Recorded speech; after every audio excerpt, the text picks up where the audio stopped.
Okay, so if I speak nice and loudly, it should select me, spotlight video, then I know it's definitely me. Okay, so I'm going to talk today about laying out the palette.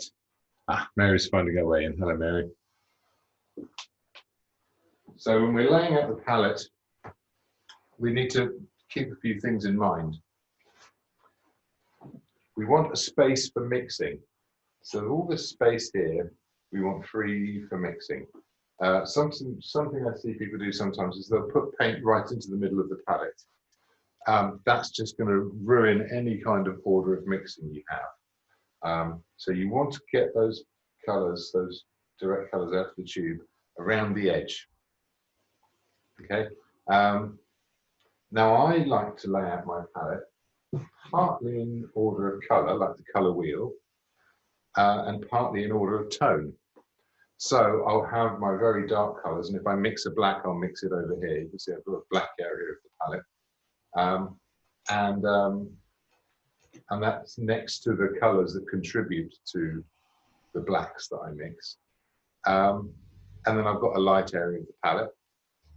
So next to white, which I'll put this out now, next to the white, the first thing I have is yellow. And that's because yellow is a very light color. It's a high luminance color. And it's a peculiar color as well. It's kind of got its own identity, which is that it identifies the arrival of light. Where there's a large amount of light, you will see yellow. If there's a low amount of light, if you're in sort of a darker half of any image you're looking at, then that yellow, although you might think you see it, won't be like this. It will be in that part of the color wheel, but it won't have that same luminance, and so it won't be yellow as we'd normally characterize it. So if you imagine a bunch of daffodils and the sunlight's shining on half of them, well, the daffodils in the sunlight are going to be a lovely bright yellow. But what about the rest of them? What about the ones in the shade? They must be a bit darker. So it wouldn't be this color. It would be kind of a green or a brown. And that's how we describe it when it's on the palette. Once it's in context, then we'd identify it as yellow because we'd see that context. So I'm going to have a little look at some of those things later on. But first things first, carry on with the palette. So I've got my yellows, and so they're light, and they've got a light content to them. Now, then I've got raw umber, and the reason I put it here is because that's where it goes in the color wheel. So although it would be a darker color down here, that's where it goes in the color wheel. And it's basically a dark yellow. Then I'll go into my reds. I've got a bit of natural red here. Sometimes I use a cadmium red for that bright red color. Then I've got alizarin crimson, which I use as a tinting color really to add redness to something. And you'll notice it's very dark, which means I can control the tone of this.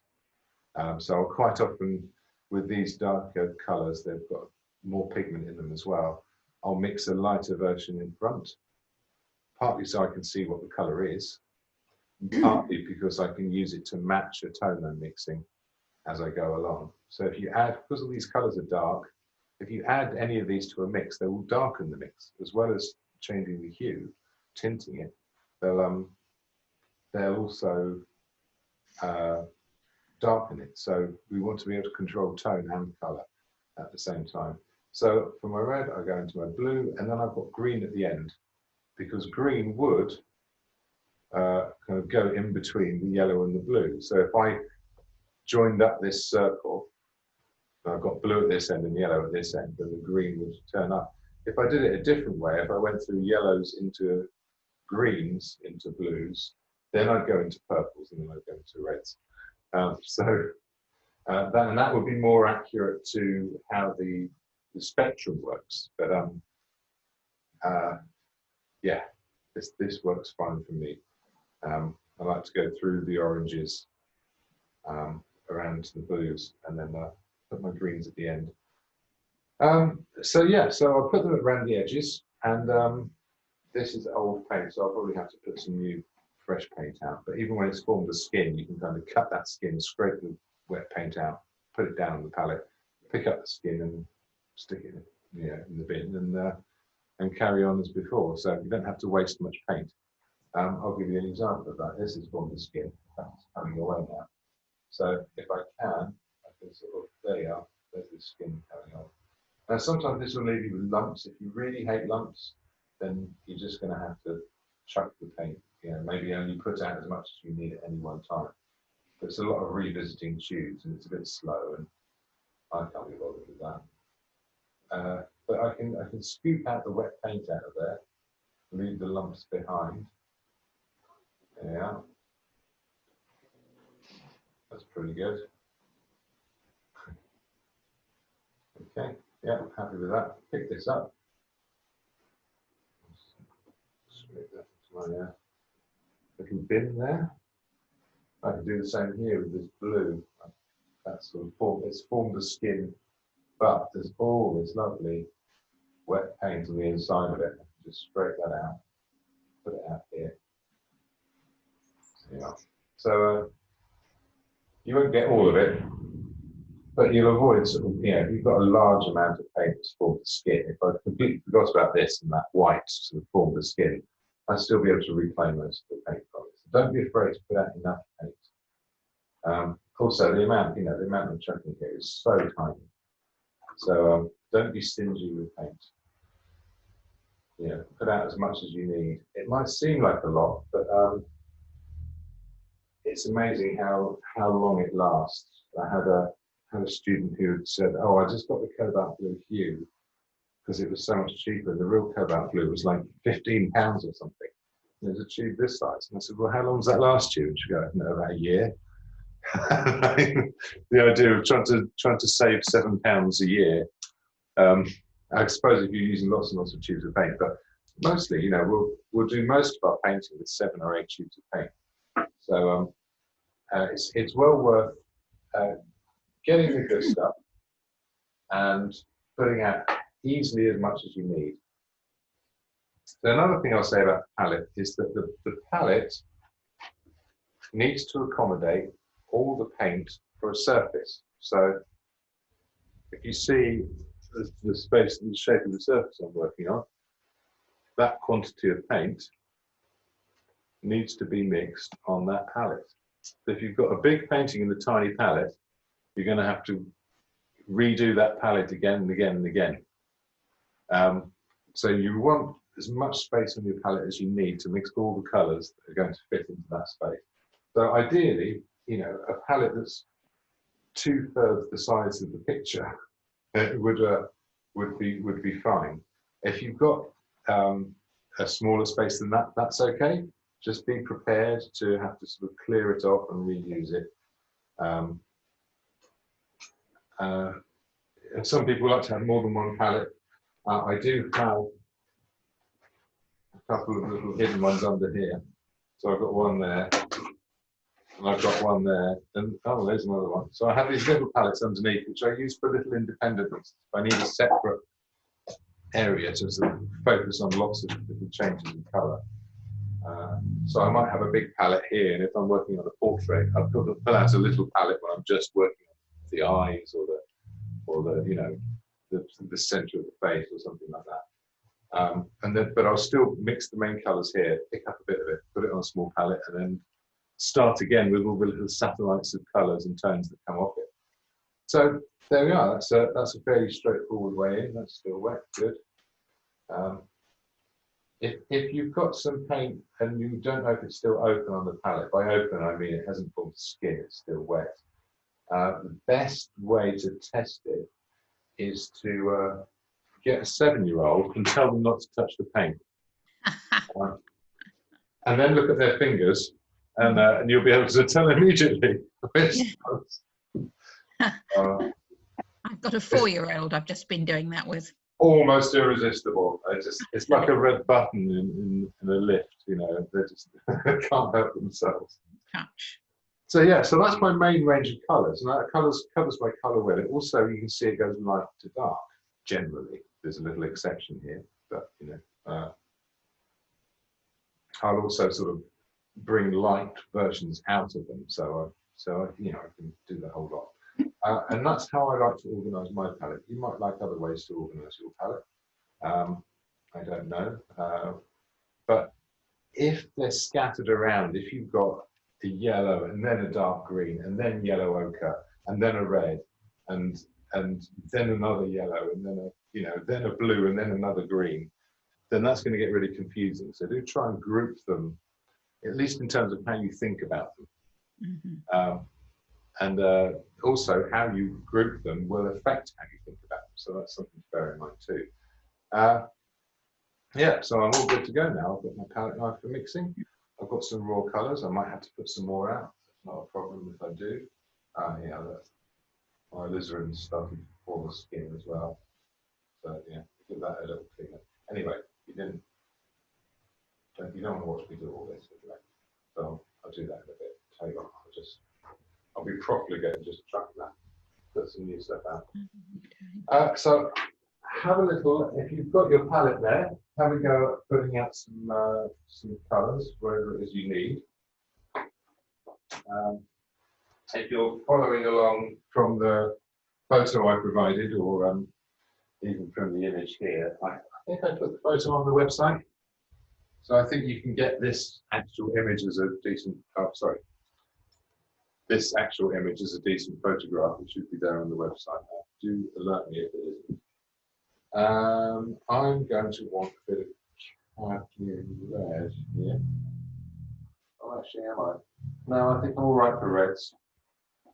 But I don't know. I'll discover that, I suppose. I'll find that out as I go along. I think I've got enough blue. Definitely got enough green, so I can return to the jug. I've got some raw umber and some yellow ochre for these areas here. Now, because we've done our drawing stage and we've done our ground stage, that's when we use most paint. Now I can start to focus on sort of refining these surfaces. Remember, I did most of these with pretty much two colours, which means most of it isn't absolutely where I want it to be, but I've got an approach to it. So from here, I can refine colours, steer them lighter or darker and more, towards other hues, depending on what I see. And I've got a context for it to go into. So if I put a colour in here that's meant to be light and it looks dark, then I know what I have to change. I can go back to the palette and that feedback loop of what I'm seeing, what I'm looking at here, and what colour I mixed here, and how I might want to adjust it, are all talking to each other, and that's very helpful. So that's something I'm going to have a little look at. Okay. So this is all trying to be quite practical about this at the moment. So hopefully we can see the whole lot here. If I come back a bit further, we've got the palette and the subject matter all in. Yeah, it's pretty much. Amanda Spando in. Hi there. Hi. I was wondering I tried sending out emails, but I'm keeping the link the same, so you should be able to get in the same way. So I hope you weren't having trouble getting in. No, I'm afraid I was in a Pilates class that ran over. Okay, right. No, that's okay. That's fine. As long as I haven't done anything horribly wrong. Good. All right. So I'm going to get back to having a look at painting this today. And because I worked with the midtones, then I can push these tones out towards the light and the dark, working my way towards the brightest light and the darkest dark, without sort of running out of room, if that makes sense. The idea of having a gamut, a range of tones. The brightest part, I can't go any whiter than white. And I would probably never ever want to use completely pure white, but that is the lightest I can go. That's the limit. The only thing I can do that's brighter than that is get something that's radioactive perhaps, or cut a hole in the canvas and put a light behind it. You know, that's my limit. So that has to represent the brightest part of the image. Now, this will vary depending on what it is you're looking at. So if I were looking out of the window, sun's could be come out for me. There you are. That light's really, really bright. You can't see what's outside the window because the camera's adjusted to the interior. So you look at that tonal jump between the white wall and the outside. It's massive. Everything inside, apart from the light carrying down here, is way below a midtone. And so keeping that kind of thing in mind, that means any sort of tonal steps within, say, you know, this area here are going to be within a much smaller space in terms of my grade scale, if you like. So now if I adjust that back down. Okay, so, James, can I ask a Yes. question? absolutely. This is just to think about, really. You might not want to answer now. I can just about judge the difference between light and dark and in black and white in tones and grayscale, so I Yeah. can compare. What I find very difficult is to judge the light and dark tones with regard to colours. Oh, Yes. this red is darker than that blue. Is there any tricks you can trade or exercise? Dog's going off again. Same here, actually. Yes. Fine. Well, what you've uncovered is a shortcoming of the human brain and eye. And so you're absolutely I'll apply right. for a Yeah. So don't worry, you're not doing anything wrong. You're not lacking in any ability. It's not really possible to do it except by practice. And remember, actually, I wasn't in this class, but I may have talked about illusions before and how there's a thing, and I deal with this in the drawing class, that if I were to tell you a joke and by, you know, some surprise it was actually funny and you laughed at it, then that, you know, that would be a win. And if I got really excited about how people laughed at my joke and then told it again 30 seconds later, people would go, don't do that. It's not going to be funny the second time. You've already heard the joke. That's not how it works. But your brain and images don't work like that. So your brain will automatically store that joke, that concept, that list of ideas. And it won't be surprised the second time. But if you show someone an illusion that tricks the eye, they can't stop seeing it. They can learn by analysis. They can say, okay, we've got these two lines and one looks longer than the other because the arrow's on the end. I can't remember the name of that specific illusion. So you can get out a ruler and you can measure those two lines. You can go, oh no, those two lines are the same length. But your brain is still telling you that one's longer than the other. You just have managed to override your brain. But you can't stop seeing it. But, you know, so it's a bit like that joke makes you laugh every time, even though you've heard it before. And which is a bizarre thing. We're not used to experiencing the world that way. But because we're not in charge of our visual cortex and how our brain processes images, because it's such a massive job and it's so important, that we trust what it tells us, but we can't get in that gap in between the retina and the model of the world that's in our brain. And so what we have to do is we have to learn methods. So yes, if you're just thinking of tone, you can judge it pretty well, just in terms of, you know, light and dark. When color turns up, it's a tricky one. So what you need is a system to test. It's kind of a system of trial and error. And you can discover that if you're just working in black and white. You can understand where things appear light or dark. But the point is that even that's lying to you. But what you're putting down isn't an objective truth, because that's no particular use to anyone. You're putting down a subjective truth, which has the biases of your biology and I suppose how you learn to see as well. So if you see green, a green pepper being lighter than a red pepper, then when you're working in pencil or charcoal, you will make it lighter. But if you took a black and white photograph of it, you'd be surprised Both the same. Well, actually, you're more sensitive to green.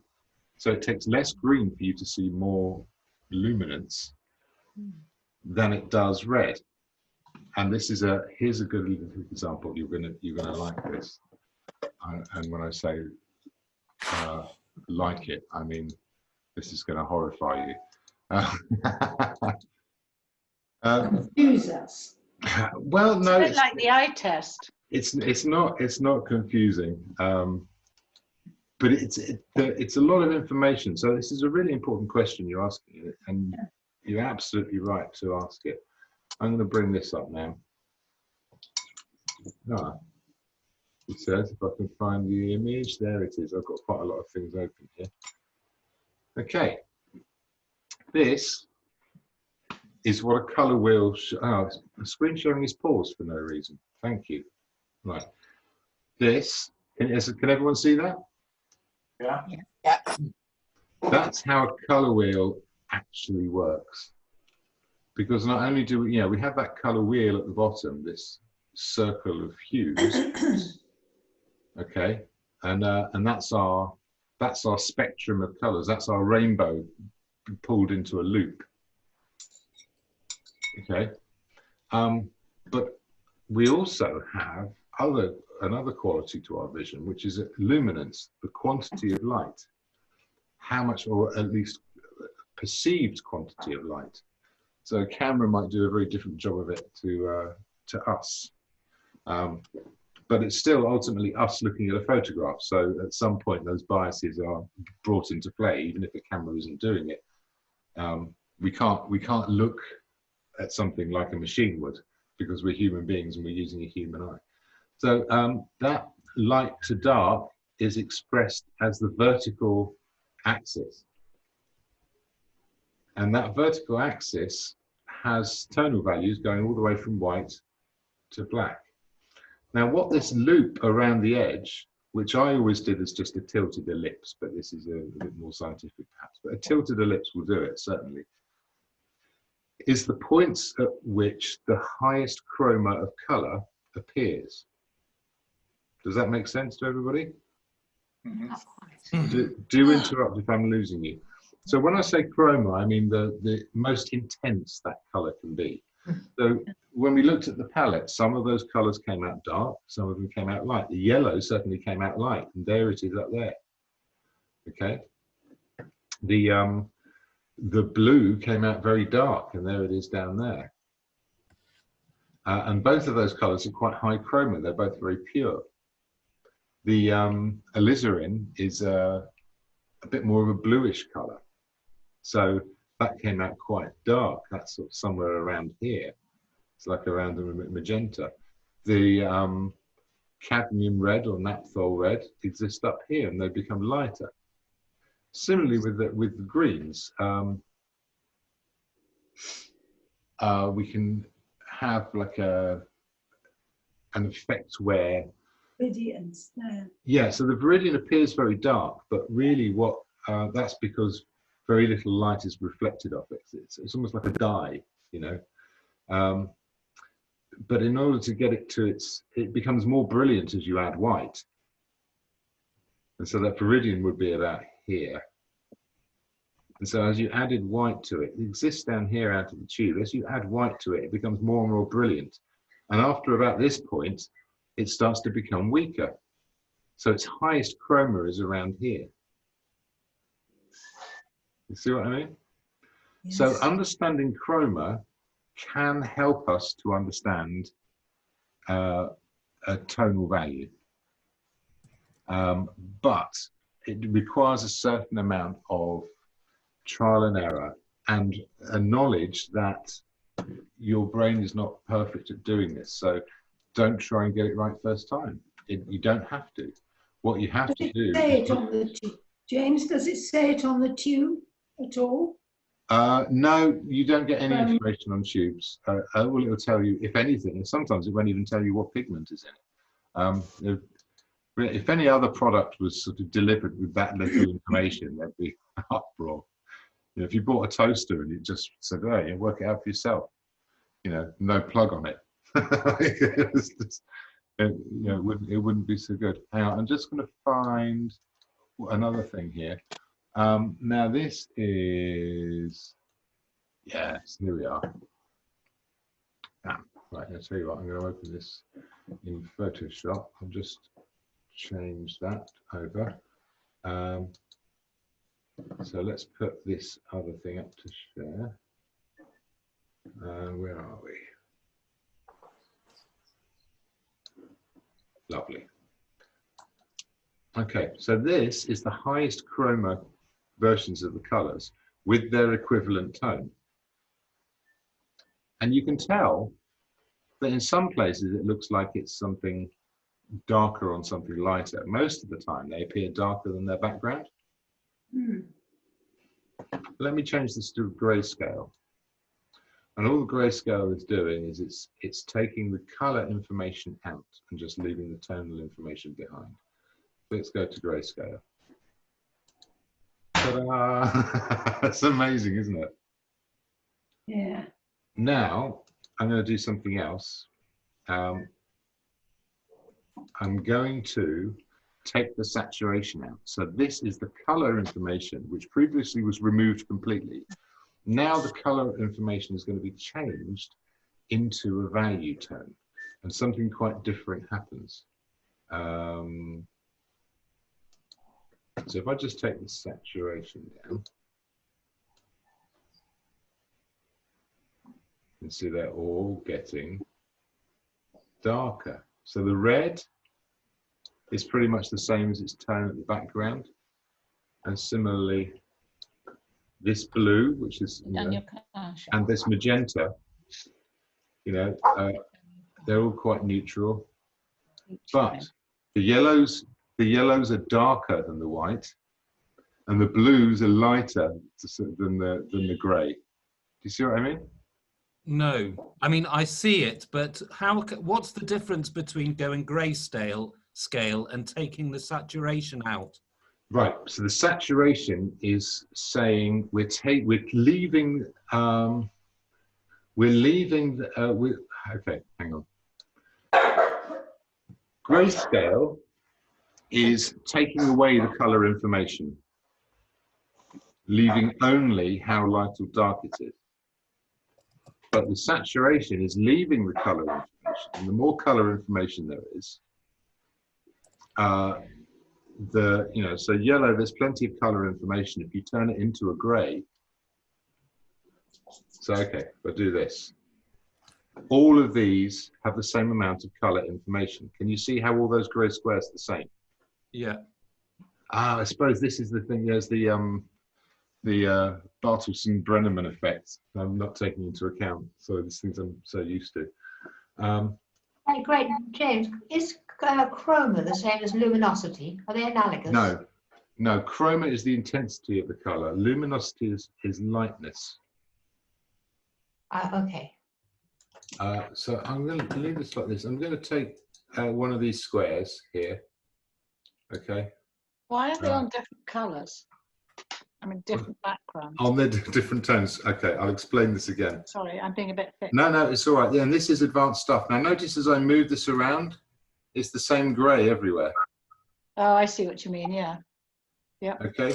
So all of these colours, these squares here, represent the quantity of colour, the chroma of the colour, the intensity. I see. Saturation, if you like. Very cool. Okay.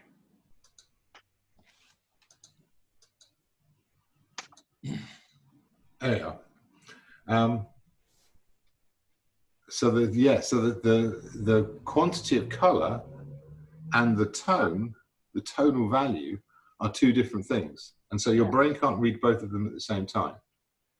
Okay. Do you see what I mean? Which is why that yellow looks darker than that white background.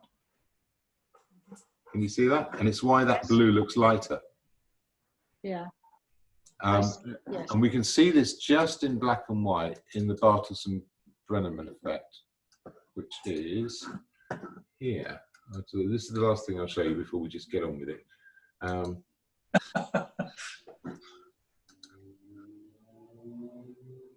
There you go. Can you see that? Yep. Each of those rows is the same tone all the way across. Now, at the top and the bottom, it's not so hard to see that.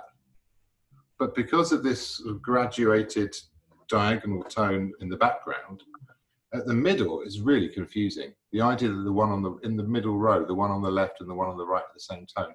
You can't tell, you can have the knowledge. This is, it is effectively an illusion. In fact, I have it on the other thing. Let me just get that open. Well, it should have been in Photoshop. Here we are.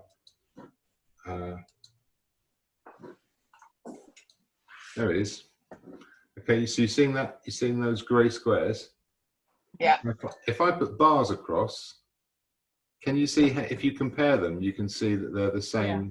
That's the same tonal jump every time. And so the tonal jumps is the clue. That's the thing we use to test out whether we're right or not. We don't have to be right first time. But, so can you use your Photoshop thing to do that with a photograph? I mean, a painting or doing? You could use you can use photography generally, and an iPhone or something is great for understanding that. So let's get rid of that. One thing you can do if you have a smartphone kind of thing is you can use it a bit like a black mirror. It's not quite as good as an actual black mirror. Or you could, a piece of glass and paint it black on one side. But if you hold that up and you look at something that you're having trouble judging what's the lightest and darkest parts, then a black mirror, the whole thing is it takes the color out. Another thing you can do is if you have a piece of red acetate, like a gel. Oh, yes, I've seen that, yeah.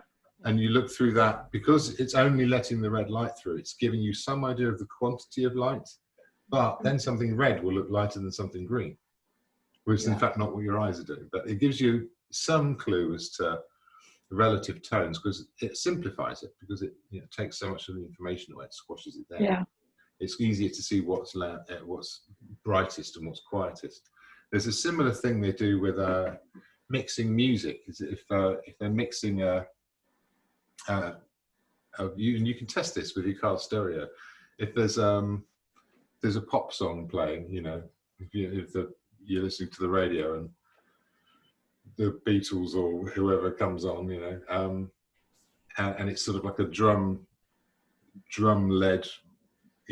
rock and roll combo sort of sound, then if you gradually turn the volume down, the last things you'll hear are the crack of the snare drum and the high frequencies of the vocals, because they sit up at the top of the mix. See, yeah. You turn it all up and you can hear the bass and everything and all the middle stuff, and it's very hard to tell which is the loudest part. So, and it's the thing they do in the studio to test. So that's like experienced sound engineers, and they can't hear what's loudest. And so we're in a similar situation, is that we can't expect ourselves to know everything, but what we can do is we can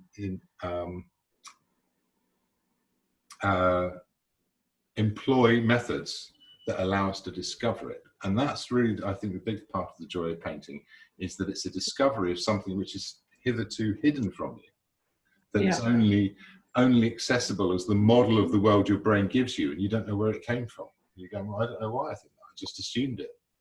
And actually we can once we figure out what's really going on, we can play with it. We can give people a new reality, and that's a wonderful thing to be able to express.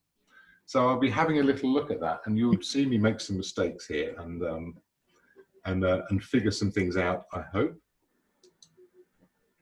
Let me go back to here. So yeah, that's a lot of information all at once with that stuff about hue and tone and chroma. It's lots of things happening at once, and to try and do all of it at once is, well, we're giving ourselves far too hard a task. So the trick, as always, is to make it simple. So what I'll be doing is I'll be doing one thing at a time. And every now and again, things will start to get away from me. And so at that point, I'll have to slow down. I'll have to consider what questions I'm asking myself. And this all comes down to questions, useful questions. And then once I can sort of answer that in some fashion, then I can start to discover things. So here we were putting in a simple 2-color system. And once I had those 2 colors in, I started to find maybe a third one. So, that might have gone in too. But it's still really rough under here. And if I bring that light in, you can see there's hardly anything there. There's certainly no darks or lights, but there's a relationship of dark and light, and there's a general color identity has come in as well. I hope that's clear. So if I were to take something like this jug, now I've got a context, I can see a relationship of the dark and light. I can say, well, actually, this isn't as intense a blue as that. There's sort of these reflected colors from around here. There's a bit of light here, which is much lighter. Okay, I think that this edge needs to come in a bit so I can change the drawing, but I've got that background color. So if I want to mix this background color, I can mix it, I can put it on, I can find out I've done it too dark, too light, too red. It will tell me. I can discover all of these things we were just talking about. And I can recognize what quality needs to be adjusted, and I can adjust that. And I can identify whether I'm affecting the tone, whether I'm affecting the chroma, and whether I'm affecting the hue. The question about luminosity is about the amount of light. When there's more light, we'll see more yellow, because yellow only exists in the light when it's when it's very bright. And I think we could end up going into physics if we go too far, because colours are really just the wonderful thing about colour is that there's no such thing as colour. That's my favourite thing to say about it. Water, isn't it? What's that? Sorry. I said it's like when you're painting water. Well, yeah. Well, you always think water's blue or something, or green. Yes, yeah, exactly. There's a perceptual thing, but also in actual fact, there is no such thing as colour. It's not a thing that exists in the world. It exists in our eyes. So without biology, there is no colour. There's just a huge electromagnetic spectrum of different frequencies that goes all the way down from microwave radiation, moving out from wherever, right up to, I think, gamma rays, which is really, really high frequency electromagnetic radiation that comes out of black holes and pulsars or whatever. And it's a bizarre thought when you think about it. And so our vision is evolved to pick up a small area of that electromagnetic spectrum. And because we've got 3 different types of color collecting cells in our eyes that have a center frequency roughly around red, blue, and yellow-green, they are the primary colors. So if we suddenly developed another type of sensory cell that picked up a different frequency of light, there would be 4 primary colors. If I don't know. I'm not really a biologist, but if you look at dogs, say, I think they say dogs can see 2 colors. So they can distinguish between high frequency light, which is blue, and low frequency light, which is red. Which means you should be able to fool a dog to see, to reproduce any color for a dog using only 2 primary colors rather than 1. Rather than 3, sorry. Does that make sense? Yeah. It's a fun little thought, but not entirely practical. Anyway, so I'm going to go back to mixing some of my raw colours. So I'm going to try and remix this background colour. I can't remember exactly how I did it, but I'm working with a limited palette, so that should help me. I'm going to put some of this lighter raw umber at the front, and I can judge the tone. Tonally a little bit dark, also not red enough. I'm going to put a bit of red in there too. That's going to be really red now. Way too dark, much too red. So let's put that to one side. Take a little bit of it. make it a bit lighter, make it a bit grayer. I think a bit of blue might have to go in there as well. And so we're sort of going halfway in between. So I can see now a tonal jump, a step up. And that's pretty close. You see that happen? Yeah. Great. That's all I'm doing. I recognize that colour, you know, and if I put it directly onto the canvas, that would have done the same job, was too red and too dark. So I made it lighter and less red, and hey presto, we're in. I can see a greeniness to it now that I couldn't see the other day. So that's okay, but I'll leave that there as a bit of background colour. Okay.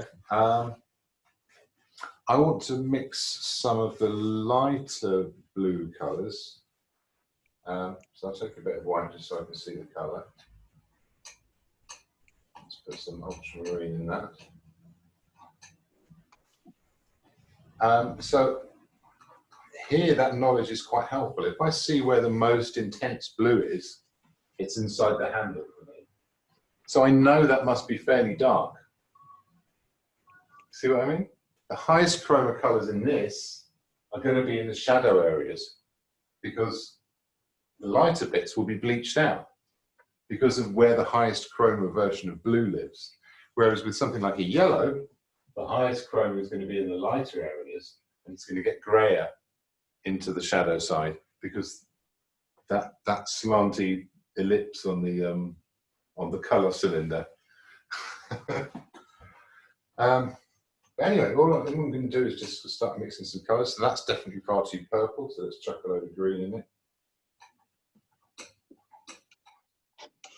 So I'm finding a colour centre, and I'm keeping these colours fairly pure to start with because I went a bit more neutral. There you are, so that matches up colour-wise, I think. Might be a bit more purple. Bring it back a bit. And that's the most intense version of that colour I can mix, really. And there it goes, and that will go on the inside of that nicely. It looks a bit more purpley on the inside here, so I might put that in. But that's, again, it's a perceptual thing. And I'm going to need something a bit grayer than that. And is it going to be that dark? Yes, it's going to be that dark. Or is it? A bit more powder blue, really, maybe. So maybe I'll use something else to darken it. So I'll make a slightly lighter version of that. I'll just put some white in the middle so you can see me using that. That's going to get it maybe a bit closer. Okay. But anyway, so I've got a greeny blue here. So thinking in my colour wheel, I can go opposite it and pick a complementary colour to neutralise it. So opposite blue is orange. So, you know, 3 primary colours. So if I've got blue, the complementary colour will be a mix of the other 2 because it's a primary. And the other 2 are red and yellow. So it's orange. I've tipped it towards the green side, so that's towards the yellow. So I move the orange away from the yellow. So a reddy orange colour, a bit like what I've got here, will do quite a nice job of making a more neutral blue. So if I mix that up. Now, a peculiar thing happens here. Because I saw that red colour go into it, I'm now seeing this as a red colour. But if I put it against the canvas, it looks blue. And so experience this, you know, have some fun with it. So that is much grayer. And that I can use to sort of start in the middle, work my way out, and create a more intense colour where necessary.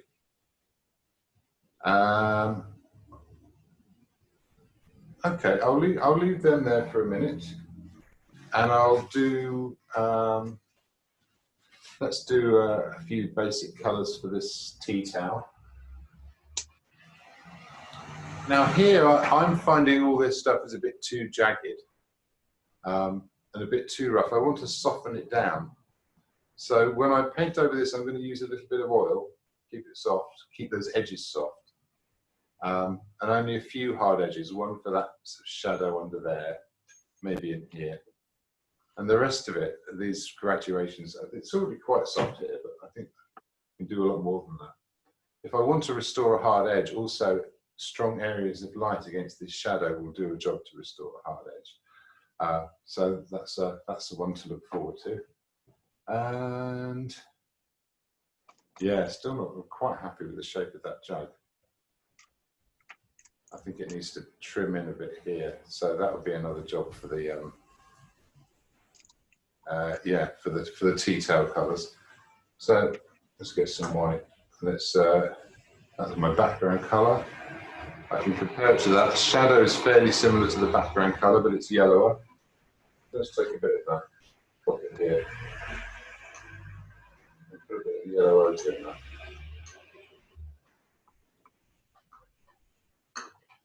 And then darken it down with a bit of raw umber. So I'm keeping it in the yellow area until it matches that tonally. Still a bit light. Go a little bit darker, say. And there's going to be more blue in those shadows as well. So this is just the creamier colour. Okay, just going to use a little bit of that, mix it up with this white. That's going to be my light.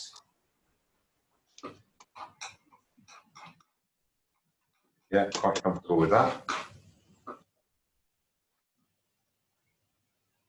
Okay, and let's take a little bit of this creamy colour over here and put a bit of this blue in it for where that reflects down on here. That's quite fun. Maybe make it a bit lighter. Okay, that's a few colours there. And then I've got my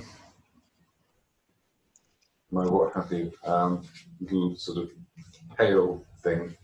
What is that? Churn, maybe.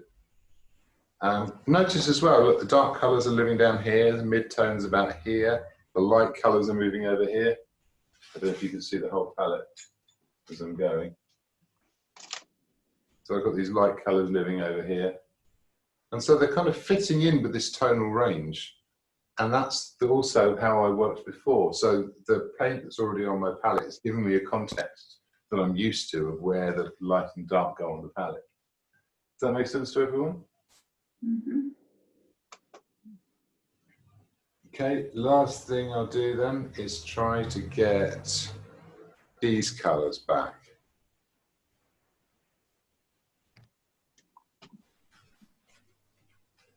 Yeah. Well, first things first, that should be a bit further back, but it's all right. I'm going to stick with the drawing I've got. So let's give that a go. Let's start with some yellow ochre. Where should we pop it? Let's put it here, halfway in between. Let's warm it up a little bit. Just a little bit.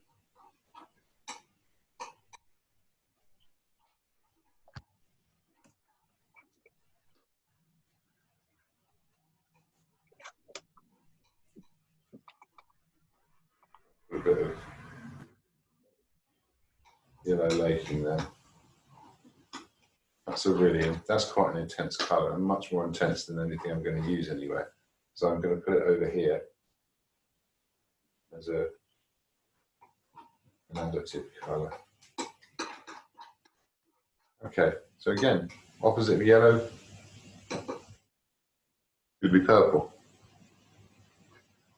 Let's mix a little purple for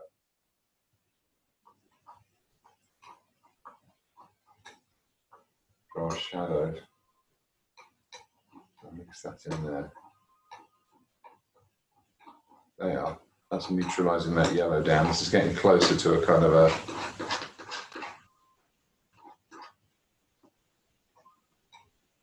purer colour.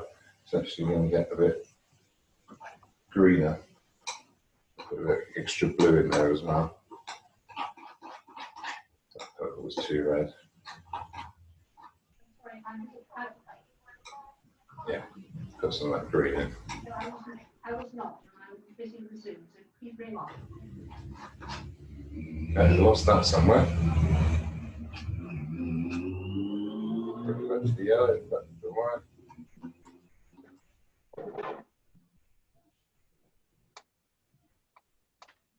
Yeah, this is going to be a tricky one to find out. Find out what colour it is. A bit browner than that, maybe. So I'm seeing green bits there. No, it's definitely browner than that. I'll put a bit of red in it.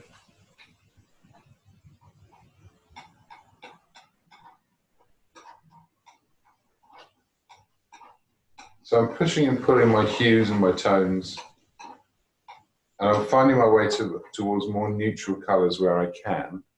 That's a bit more like it. Kind of goes pinky in the middle. Yeah, there's all sorts of other things I'm seeing. And then I'm going to need a shadow colour as well. Okay, thank you.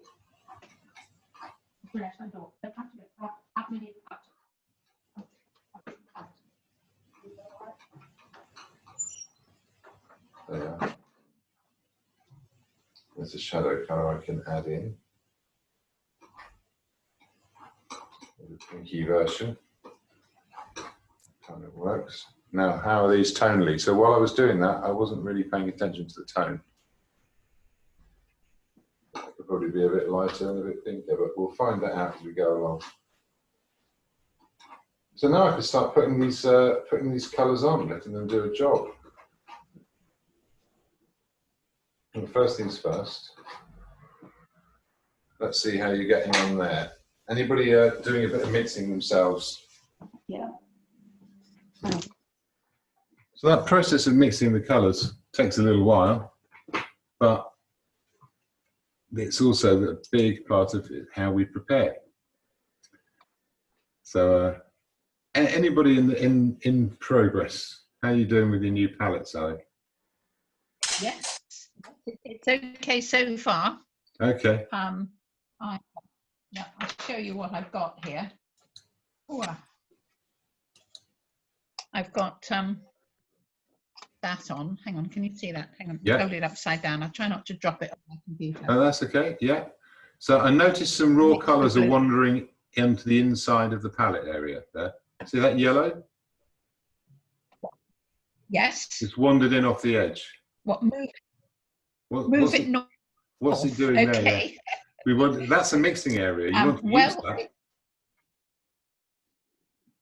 okay, I'll move it up. So yeah, move it out towards the edge. And again, but pay attention to if you feel like something's, you know, if you push that back and it's in between a blue and a red, then then that's maybe your colours getting out of order. So over time, you'll develop how you collect them together, and that will become something that you remember, so you know where to go. You'd have real trouble finding a painter that puts their colours in a different place every time. They're just, you know, it's like a drummer. Well, I started with the ochre, and then you said bright yellow as well, so I just stuck that on as an afterthought. Yeah. So they should be sat together. In the right place. They should be sat together. Well, they are now. Okay, good. Yeah, they are, James. Absolutely. So that's what we're doing: is we're collecting the colours, we're arranging them on the palette, and you've got that lovely big mixing area on the inside.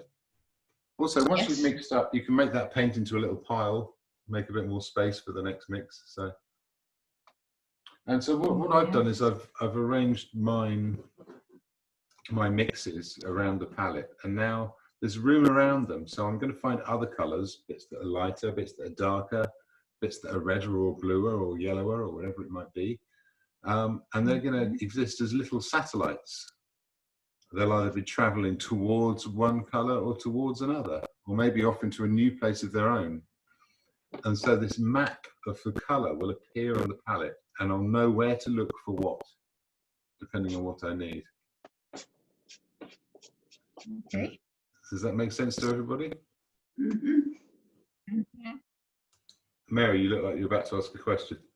Yeah, I've got several, James. One is, do you think, because I'm watching them mostly and not painting simultaneously, do you think you could email us the photographs so we can catch up in between lessons? Yes, well, I'm videoing all of this and putting it on the website. Oh, I see. So was there an image there in your video? Oh, there will be, obviously. Yeah. Yeah, it's but I know what you mean. A worksheet with particular stop points would be a good thing to do. Yes. Yes. I'll work on that. more an image really, because actually I haven't quite caught up with my level to what you're doing at the moment, you know. You know what I'm going to do? I'm going to take photos as I go along.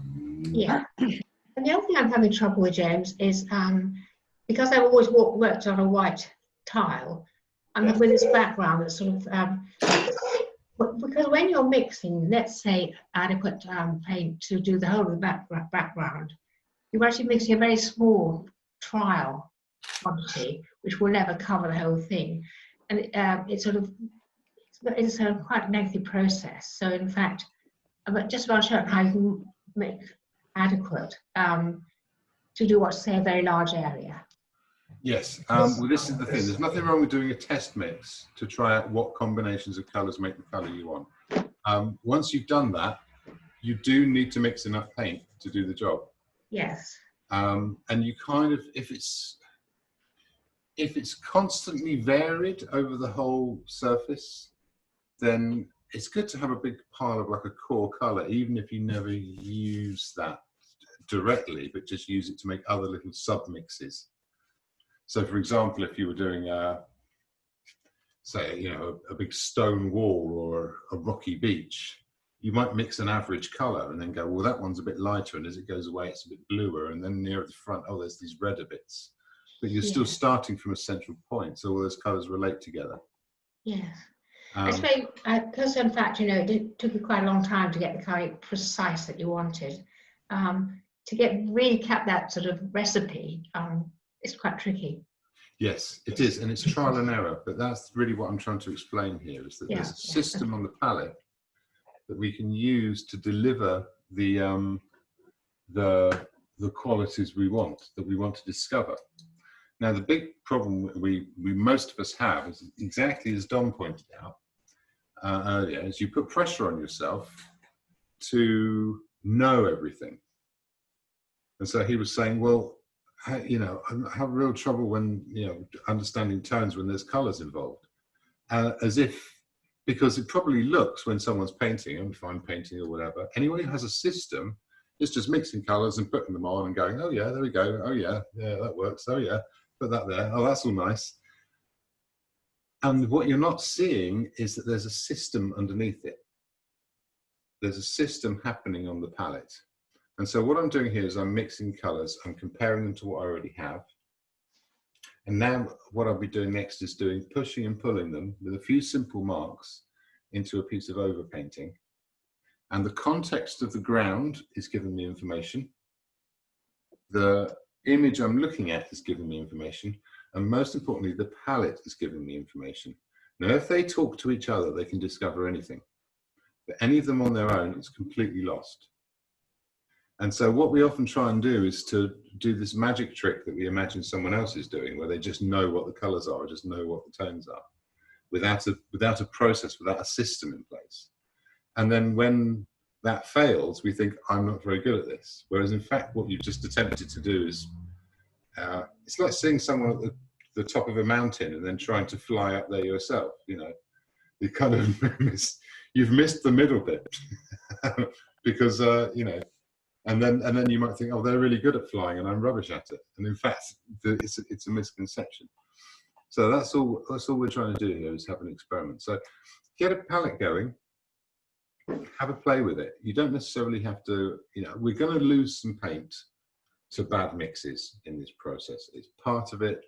Let it go. Don't worry about it. That's really important, because I have said before, that the biggest waste of paint is to make bad paintings. And the best way to make bad paintings is to not use enough paint. So if you're sort of going, oh, well, I'll just put a little bit out and try and make that go as far as I possibly can, you're wasting that paint, which is precisely what you're trying to avoid doing. So don't waste paint, put plenty out. It's a bit counterintuitive, but it works. So has anyone, I've seen a lot of the tops of people's heads, so I'd really love to see some palettes if anyone wants to share with me. I'm going to show you my palette. There we are. No, Trish is there, right ahead. Look at that. All the cool colours around the edge, inside for mixing. Once you've got that recipe, you can make up more of it. Win. Yeah. Great. I've only got a little picture though, James. No, littles. Yeah, absolutely. So, you know, as long as you're making the appropriate amount. Yeah. It's interesting there. Trish likes to put the reds in between the yellows and the blues. Just like me. So. Yes. Yes. Clearly a good idea. And it goes. Yeah. What's Chris got? Let's have a look. Lovely. Right. Yeah. So the image you're painting, Chris. Oh, he's muted still. No, I'm there. Oh, yeah. I'm playing making blacks using. Right. Okay. Well, that's what I was going to ask. 'Cause That's why I really like. they are all very dark. To really understand them, make a little submix underneath where they sort of bleed into some white, so you can really see what the hues are within. You might be surprised. I didn't believe you could make a black out of yellow and a sort of grassy green, but that's exactly what has happened. Yellow and so you Just because on my colour wheel, I've got sort of a cadmium yellow and a cobalt blue. right? Yes. And they make black. Yeah. Cobalt blue is very green. So you've got a very greeny black. It's a very dark green, but it's almost black. Yeah, that's very interesting. I'd love to see that happen. Actually, I don't have those colours. I'm surprised. I would have thought the cadmium yellow would make anything lighter. But it's 100. When I've analysed it, it's actually it's not the cadmium yellow. It's hang on, which one is it? Yellow ochre. It is it's cadmium. It's a cadmium yellow hue, but it's got 100% saturation, and the cobalt blue is almost that's quite high as well. Well, if it's a hue, what it means is that's the same hue as the colour, but it's using a different pigment. So it's quite possible that it's a transparent colour. But it was on the opposite side of the colour wheel, so that's why. Yes. But this is another peculiarity of how colours mix together. I was just getting the ones on opposite sides of the colour wheel and mixing them, and they do. Absolutely. And so when you experiment, you'd be surprised at what you find works. Well, I think what you've discovered there is another thing, though. That's my point. I think you've discovered that the yellow you're using is a transparent yellow. So when we say a transparent colour, what we mean is it works a bit more like a dye. It's rather than being individual particles, if you see what I mean. Yeah. A dye is generally called a lake colour, but if you have a look at, I don't know if it tells you the pigments, but I'm guessing it's going to have PY3 in it. And PY3 is a nice yellow, but it's very transparent. It's quite weak, so it could be that it's changing the hue of the cobalt blue and taking the saturation away from it, but not lightening it. Whereas if you used a real cadmium yellow, you might get a very different effect. So so if you wanted to, Chemical thing, is it? no, it's more to do with how colours act. So Okay. let me think.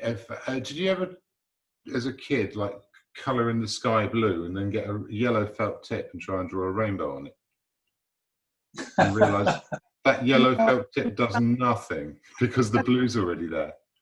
Yeah. It's a similar kind of thing. Whereas if you've got some yellow chalk, you could do it. And so the felt tip is the transparent colour, and the chalk is the opaque colour. And these different qualities are another thing to bear in mind when you're mixing. But again, if we work with a limited range, so yellow ochre, for example, is always an opaque colour. Very hard to get any yellow ochre with any transparency. And so when you add yellow ochre to something, it always lightens it, unless it's white, obviously, but yeah. So yeah, there's a challenge. See if you can start with yellow ochre and mix a black with that. I haven't got a yellow ochre. Oh, well, there you go. I've got a lemon yellow, but that's not going to work. That's got Again, that's got lemon some yellow, white. very, very transparent colour. The opaque yellows tend to be expensive. Yeah. So, The only yellow I've got that's is lemon yellow. That's got some white. There's some white in it. yeah, Definitely. yeah. But no, it's an interesting experiment there. So, anyone else? Any other palettes in progress? Yeah. James, Yes. my palette I don't like. I think I've got it upside down. Should my primaries be up here and the mixing area be down here? Well, which hand are you holding it in? Well, I kind of hold it in left hand and then I get paint everywhere, so I have it on my knees, and it's just all a bit of a. I'm hampered by my dyspraxic profile. Okay. Well, I'm left-handed. I'll show you how I hold my palette. I once saw a picture of the examination room for art school in China, and there's just like just rows and rows and rows and rows of all these Chinese people all copying the same photo with a tiny brush, and all of them were holding a palette like this, right? Every single one of them, because I don't know why. I suppose you don't really think about it. But you hold the palette like that, your forearm supports it. So now I can give that some way, and it's not going anywhere because my arm's underneath it. Oh, that's so much easier. Why didn't I realise that before? Why would you? I mean, you know, it turns out no one in China has figured it out, so don't worry about it. And so now you can give it a bit of a push. So you want the raw colours far away from you and the mixing area on the inside. Okay. Yeah. Now, the reason you've got this gap here is because once you really get going, you can have several brushes. You can do a bit of painting, you know, with a brush, bosh, bosh, bosh. Then you can just hang on to that while it's still got the colour on it. And then you can do a bit more with another one, and then you can hang on to that, and a bit more with another one, and hang on to that, and a bit more with another one, and hang on to that. And then you can just go, oh, a bit more with that one. Oh, a bit more with that one there. And before you know it, you've covered yourself and everything around you in paint, but you've got a painting bit. That is. So yeah, it can be a bit messy. So that's the idea of that gap there. So you've got this, and I sometimes hold my rag there as well, but usually I have that separately. There's like a little pad. So I'll only really hold the palette. I use this little table thing, partly it's convenient, so I do use it quite a bit. It's effectively doing the same thing. It's just like me holding my hand here, you know. So this is like a third arm, really. But I will hold a palette if I'm doing a portrait, certainly if I'm doing something where I'm close up to the canvas, because I need all this to be close. And we're talking about this three-way thing. We've got what's beyond, we've got the subject matter, and we've got the palette. And the less we have to wander off to see that, the more the less interruption there is to that loop of observation and feedback and checking. Yeah. That could be transformational, actually. I mean, it just my thumb aches holding it the other way around. It's yeah, it would. The other thing that I think the palette's too small. I run out of room. Yeah. So there's a few things I do. One is I try and have a bigger palette if I can. Like I said, I have a few little spares for like little sub mixes, or if I'm doing a particular thing in detail. But I also have. Let me see if we can see this. Take you on a journey. Oh, hang on.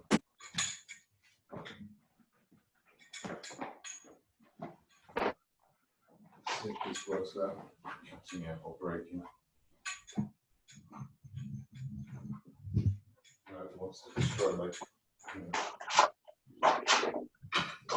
really wants to break everything. It's just trying to help. Okay.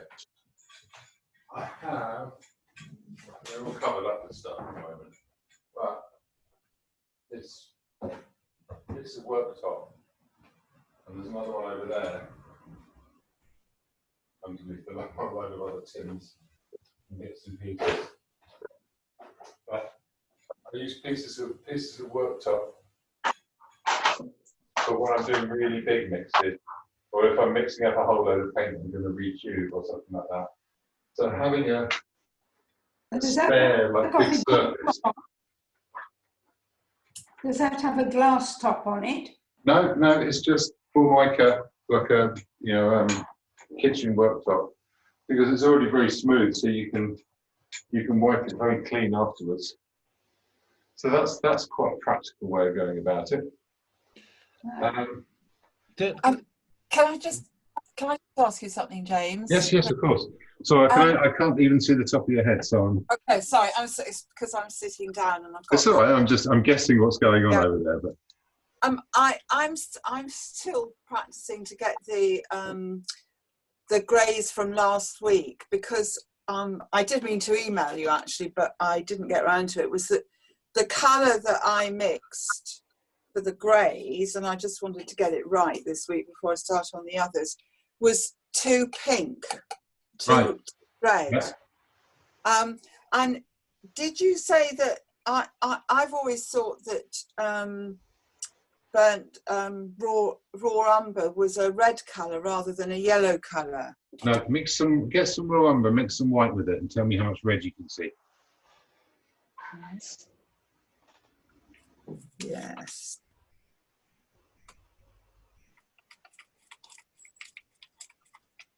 Now it's a very neutral colour, so it's quite hard to sort of guess where the hue goes, because it's not a very high chroma colour. Right. It's really intense, like a cadmium red is so obviously red. It's as red as it can possibly be. You can't make anything redder. Whereas of course you can make something more yellow than raw umber and white. Burnt umber is quite a reddy colour. So if it says burnt, it's basically like it's got red in it. So But if it's raw, not. Yes. So if you think the same with the siennas, raw sienna is like a dark yellow ochre, and burnt sienna is like a warm brown. So on the palette, you would put the raw umber with your yellows, not. Yes. Well, for me, it's the last yellow before the red start. Right. And because I would add red to it to make it effectively a burnt umber. But if you Right. like burnt umber, you can also add blue to a burnt umber to create a raw umber. Do you see what I mean? Right. Yes. Yeah. Or green, that can work. Okay. So was mine last week too pink because I put too much alizarin in it? that would be the reason, yeah. Right, so start again. Yeah. And what colours I missed, because I was trying to do something else at the time, what colours you mixed to get the jug, the blue of the jug?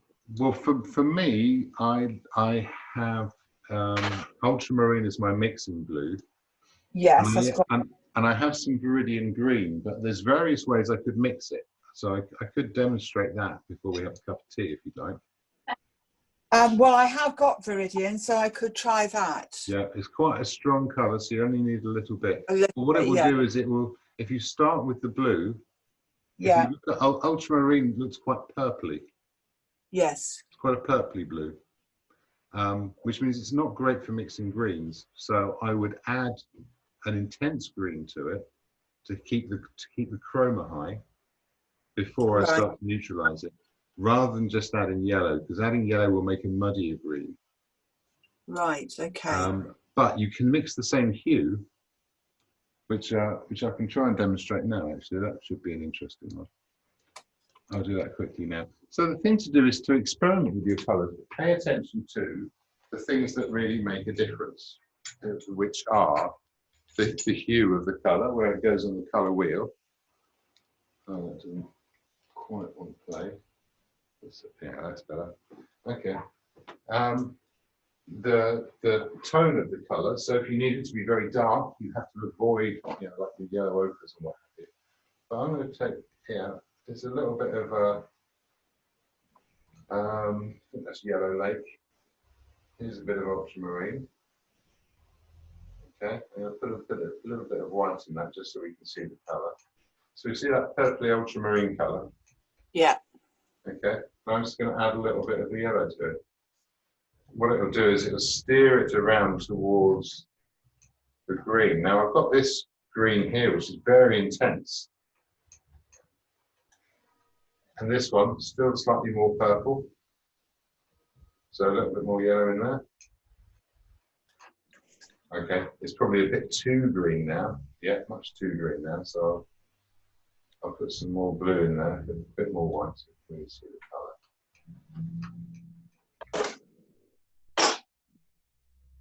Okay, I've gone too light now. But you can see it's approaching the same sort of hue. Yes. And here where I neutralised it with red, that's effectively the same thing. Yeah, it's effectively the same kind of colour. So there's different journeys we can take to get to the same hue. But if we want a high chroma, we have to use intense pigments. So Right. because this is a reddy, purpley blue, especially, and this is quite an orangey yellow, the warm yellow rather than a lemon yellow, then that's going to, so that's introducing a bit of red, that's introducing a bit of red, that's putting red into our green, and red into green is going to neutralize it. It's a complementary color, it's going to make it softer. Right. Whereas Viridian is so crisp and clean, it's almost too much. But add a little bit to your blue, and you get something quite close to like a Prussian blue or cerulean, which is much more intense and much more green. Brilliant. Okay, thank you very much. No problem. All right, a lot of good questions today. I'm liking it. James, Yes. what about phthalo blue? You don't use that very much. I do. I used to make my own Taylor sign in green, and then I just started buying it because there was no point. I don't tend to use Prussian blue unless it's just such an intense color. It's really overwhelming. Same with Prussian blue. Taylor blue or Prussian blue, have that quality to them, but they're great for skies. But it's rare I would need a blue of that hue, of that intensity. So, like I said, I'll use ultramarine as a mixing blue because I'm almost always mixing it. It's very rare you'd ever use it in a very pure way. Mhm. Every now and again for like a reflection of some sky and some water. Or a really deep shadow, I might chuck in a bit of pure ultramarine just because it, just starts a fight in the middle of the painting. It's really good fun. Getting the colours to vibrate against each other and argue with each other, and sometimes reach an agreement. These things are always fun. But oh, sorry, I'm still staring at my dull palette. There we are. So I would use it for a really big, clear sky. It's a good pigment for that. But I like to use the same blue throughout the painting because it helps tie it together. Mhm. And if you use too many different versions of the same color, a couple of yellows, a couple of reds, I can get with. But if you start using 3 or 4, it can start to become disjointed. So you've got, we've got magenta over here, but then we've got some cadmium red over here, and then we've got some naphtha red over here, and they're all sort of, they don't know each other. They're going, we're all meant to be reds in the same scene, in the same, thing being observed, but yet we're all different. We don't get on. So even then, so I want to sort of keep it working the whole time.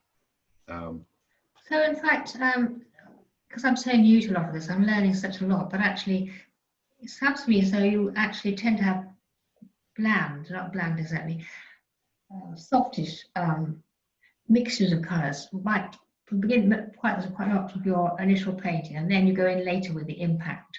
Yes. Is that exactly. yes? As I've said before, that in an ideal parallel universe somewhere, painters are having a much easier time because all their paint comes out of the tube grey, and the more they mix it, the brighter it gets. Those painters are having a really easy time. Because you see, I'm having such trouble because I've actually always loved my white slate because it seems to me that I find it easy mixing, but obviously I've got to change my ways. No, well, no, not necessarily. It's a matter of the job you have to do when you're mixing colour, and it doesn't matter what surface you're mixing on.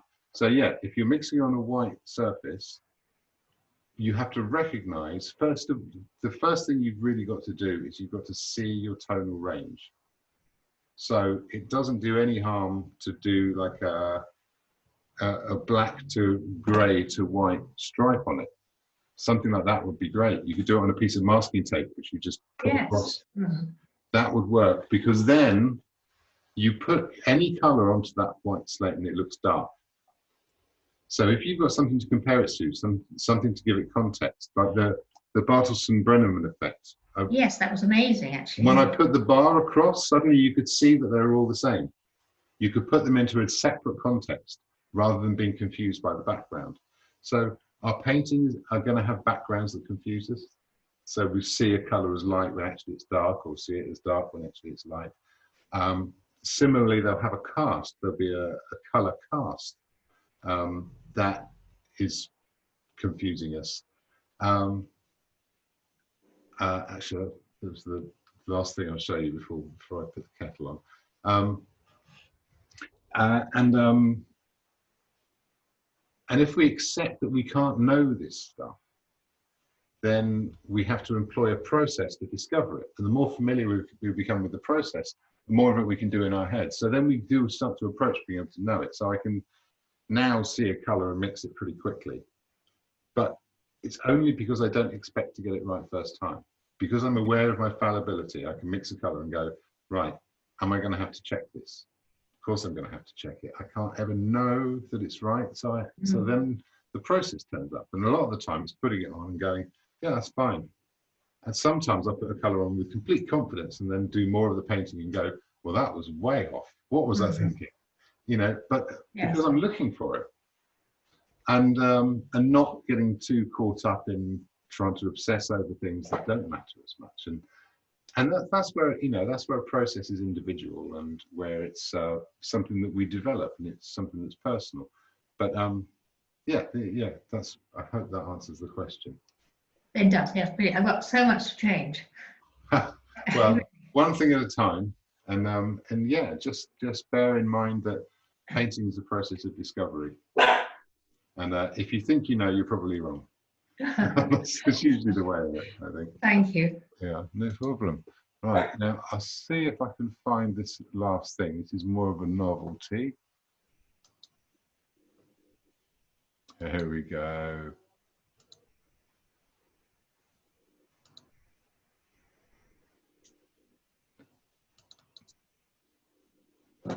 No, not that.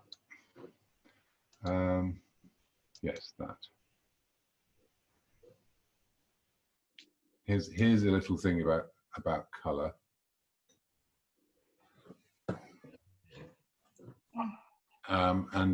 This hopefully should help answer Dom's question about whether he should be able to see colour and tone at the same time. There we are. Right. This is so much fun. I love it.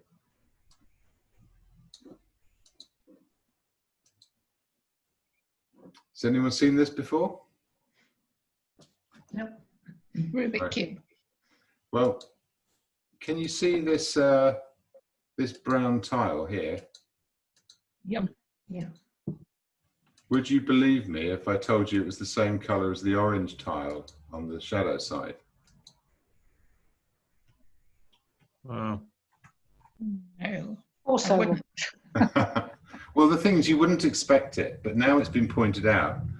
Hopefully, you're going into a mindset where you're saying, you know what, I would believe it. I mean, my eyes can't believe it, my brain can't believe it, but I could happily believe that. I'm now confident enough that my brain and my eyes can be so horribly wrong that, that yeah, I'll believe it. Wow. It's just crazy, isn't it? And it's because your brain is doing so much work to understand context. Because we understand this is in shadow, there's an entire cast to it, a shadow cast to it, that is just bewildering. Now, here's another one, and this is a, yeah, this is fun.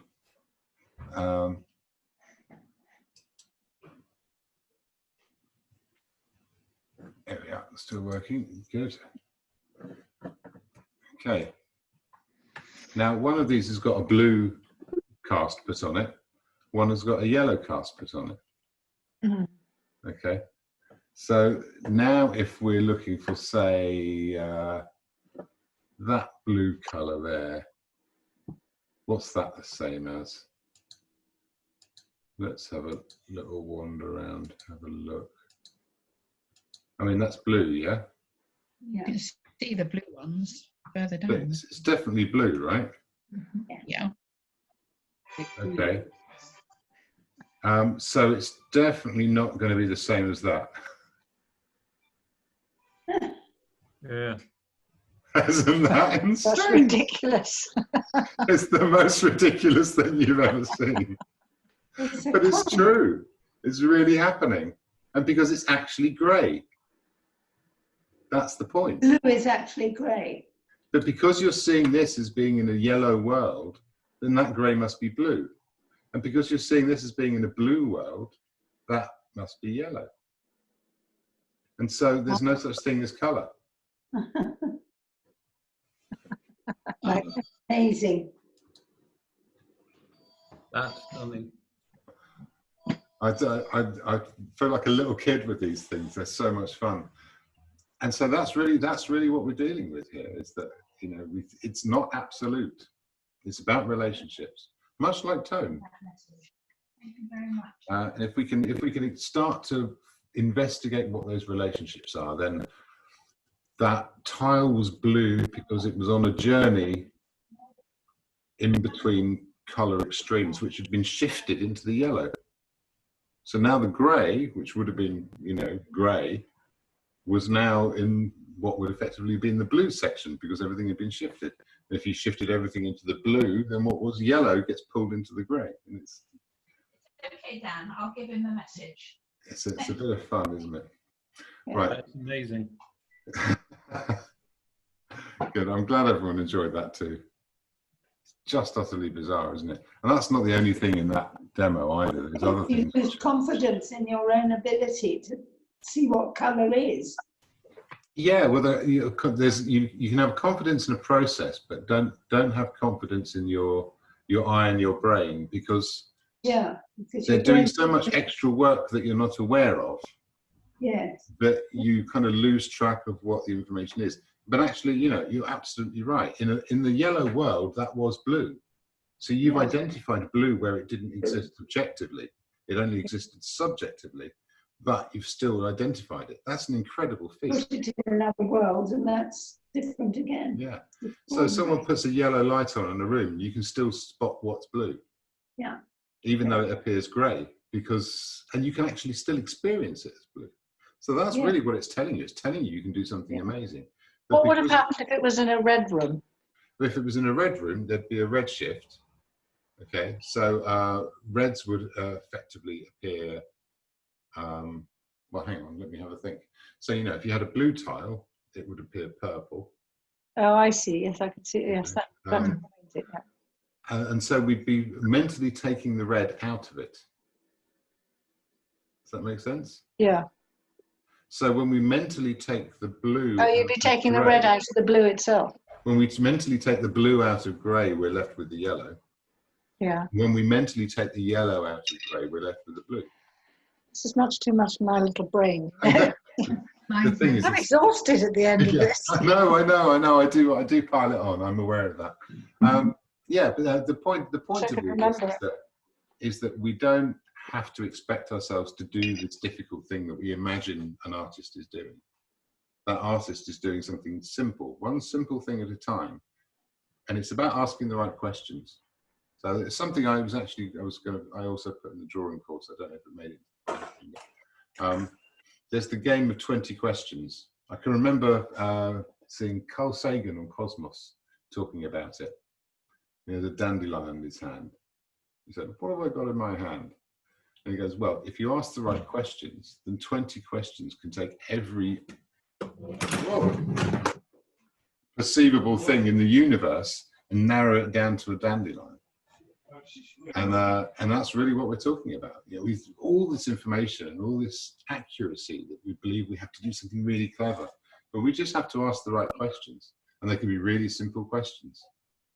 It can be, can you hold it in your hand? Is it alive?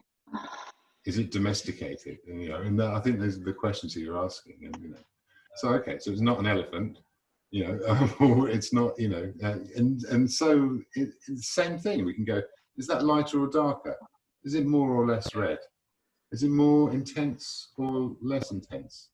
You know, and if we're asking the right questions at the right time and answering them in a simple way, we can lead ourselves towards very, very finely tuned images, which everybody here has managed to do.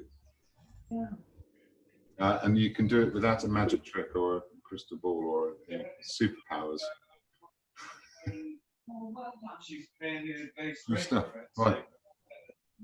Give me 5 minutes. Parts now. Constantly, like, literally, it's like a battle to get everything done. Constantly flat out. So She's like, not too bad. Yeah, but Anne's not nicer about it. She's like, yeah, do it now, I'll come back. So you sort of want to do a bit more. She doesn't force you. And she's as well. Yeah. Yeah.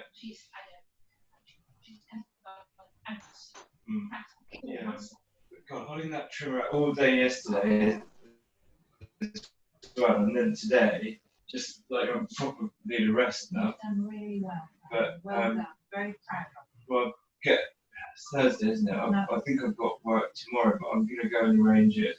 I brought you some plugs, geranium plugs. They're not very good. They've been in the post today. Well, where did they come from? What chicken from?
Oh, I'm so glad.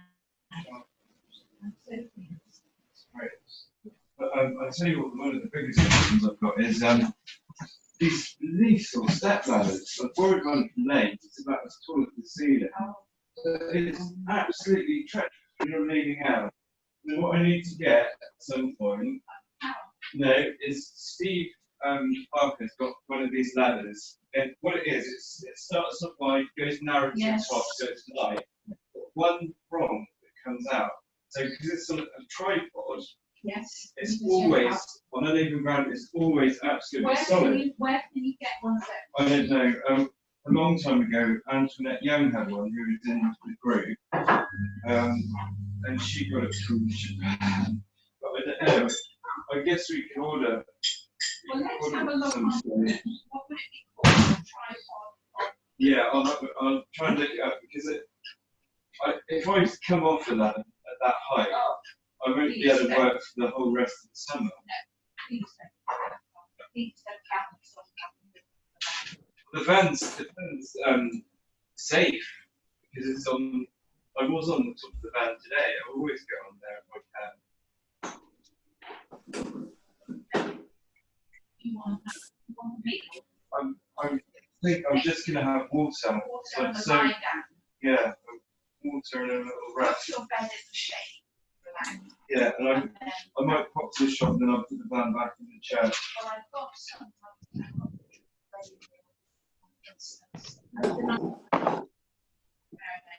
I'm putting it. Oh yeah. And there's Sounds two, nice. there's two sausages there. You can steer it. Oh yeah. I've wrapped it up. Oh, there was The tail yeah, and then there's another 6 in there. Yes, well, you want- No, I'm just saying there is. Well, that's good. Should be. I took the coffee back. Yeah. I came back and saw the toys that you came with. Mm. I got sad. I remember this before. I paid for one day. Yeah. And I got sad. Lovely. The thing is, he sort of fills the whole house, Oh. doesn't he? Absolutely.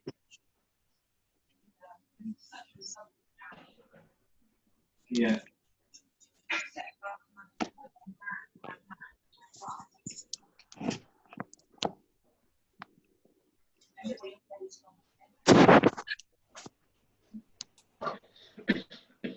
Oh.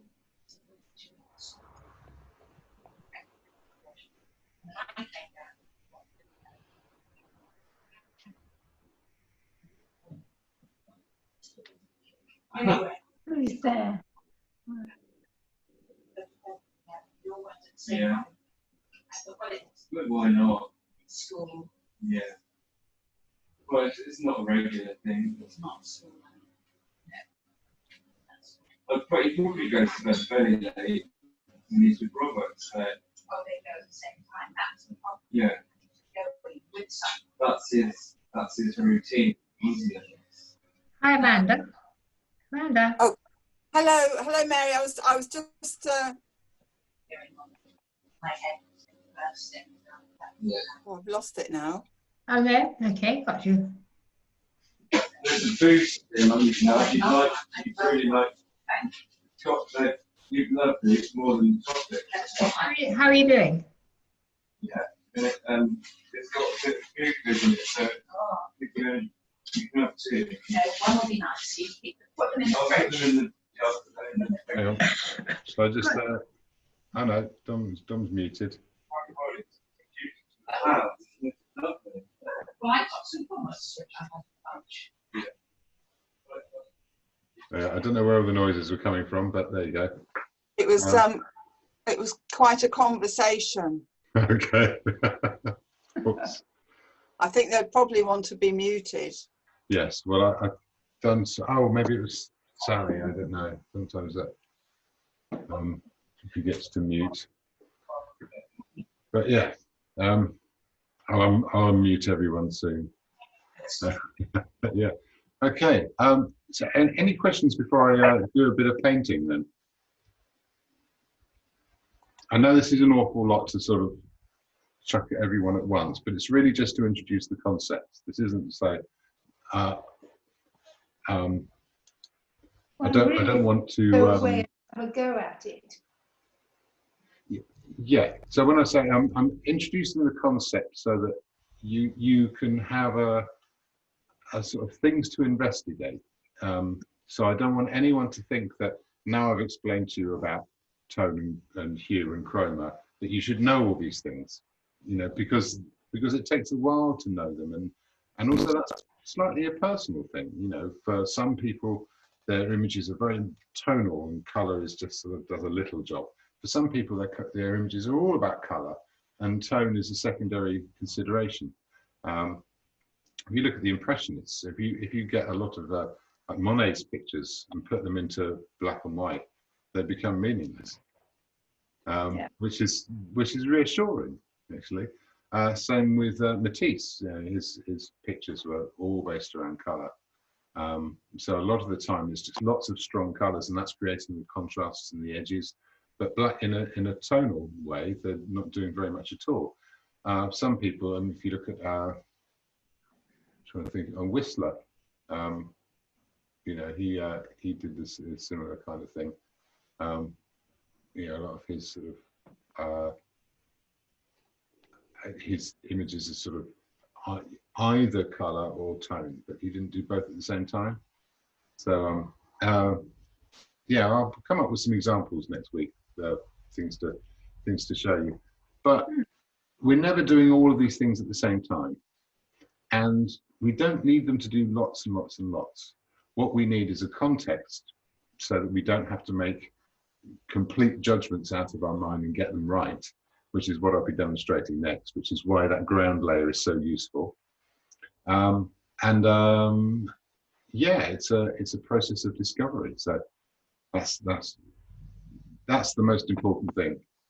And these are the only questions we'll be needing to ask ourselves are about drawing, about the relationships of colors and tones, and everything after that is a personal thing, really. I think your poetry, what seems like an important thing to paint to you, your subject matter, how you present it, the emotions within it, they're yours, and that's not something I think it's a teacher's business to interfere with.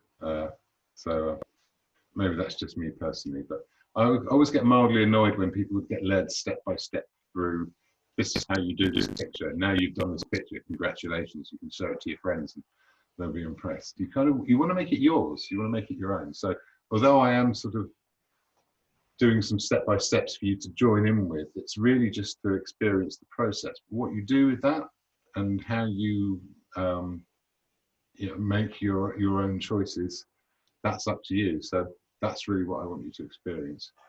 But I've made me a cup of tea now. I'm going to go back over here. Oh, hang on. I don't know if you can, there you are. That's me. So I'm just going to spotlight this again. And do join in with this as long as you feel like you're in the gist of it. Yeah. Oh, I've been talking all day. I really need to cover.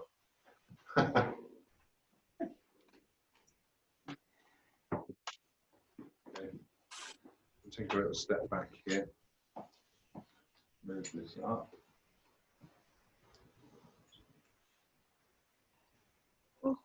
In your setup, James, there, Yes. last time I saw in the background there was a shadow, but it ain't there today. Oh, it's there, but it's okay. It's It's because I got the colour right on the background, so now you can't see the difference. Oh, I see. Yeah. Okay. I should have got it a bit wrong, and then we'd know which was which. But No, it doesn't matter because one can change it, can't one? yeah, absolutely, absolutely. And yeah, so I've got it there a bit. I might increase it slightly because I've got my my background colour, which is here. But all I'm going to do now, I'm going to get a couple of. I'll go straight in with the smaller brushes. I've got some fours here, so that'll do for starters. I've got some. kitchen towel. So if I need to wash my brush, I need to dry it, because otherwise I'll be introducing thinners in an uncontrolled way. I also have a little pot of oil. So if I really need to make the paint flow, now is the time I can start to add oil, because I've got a dry ground here. So it's not going to suck the oil out of the paint. So for a top layer, I think I'm pretty much ready to go. You know what, that was turned slightly. Or was it? Was it that much? No. Not going to be too fussy. So what shall I go with first? Well, I think I might go straight in with the jug and make a few adjustments, and see how that works. So I mix this rather sort of more muted blue, and for down here, I think that works better. So I'm just going to pop in a few shapes there. Where else does that go? And I'm looking for other places where it goes. So it goes in here a bit as well. There's some things reflected. But it needs to be a little bit lighter there, maybe slightly bluer. So I'm starting to make a little satellite colours. So it's a slightly lighter, slightly bluer version of that colour. And I'll put it in here, and that works pretty well. Quite comfortable with that. Okay. Where else can I see it? Now above here it's yellower, so it's got some of this, a bit of this background colour. So I'm going to take a little bit of that, and again I'm making a bit more of a peachy version. Use that one I made. Let's pop some of that in here. Yeah, that's better. And the background, the ground I put in before, is doing its job. It's sort of helping hold that up. I can see some of that colour in here as well, but it's lighter there. So let's put a little bit of white into that, make another satellite. So here I've got that little mix, and now I've got two versions of it. Does that go across there? Yeah, it does, something like that. Oh, see, that's too light across there, it's telling me now. Here, is that pinker? I've spoken to the drainage people. We're thinking week beginning the 8th of June. Okay. But they're going to phone me to confirm an exact date. Yeah, okay. Okay, so that's not next week, but the week after, but it's the week beginning. So I'm looking everywhere for where this colour goes. And I'm starting to start here. There's a lighter version over here.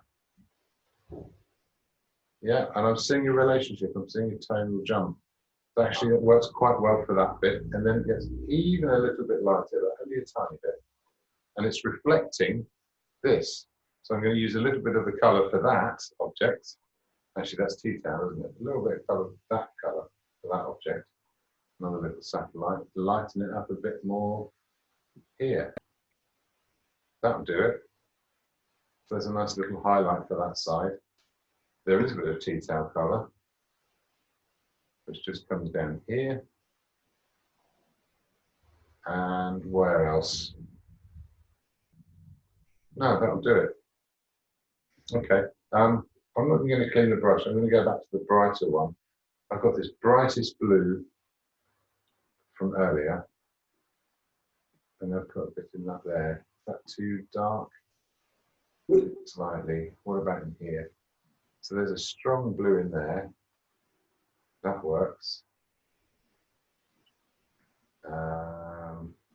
Oh yeah, that was it. Inside the handle, really intense blue inside the handle.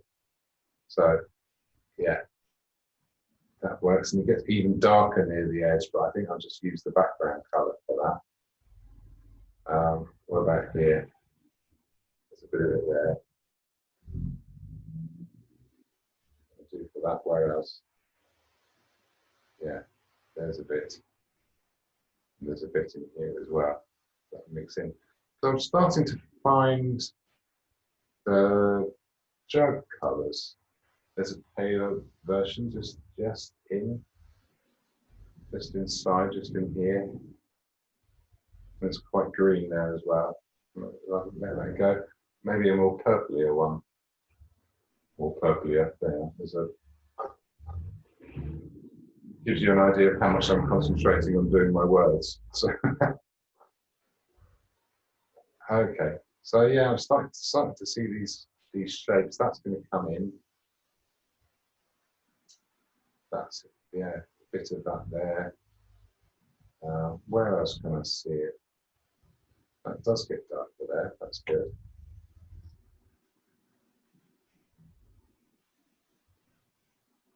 Okay, then go into my darker colours.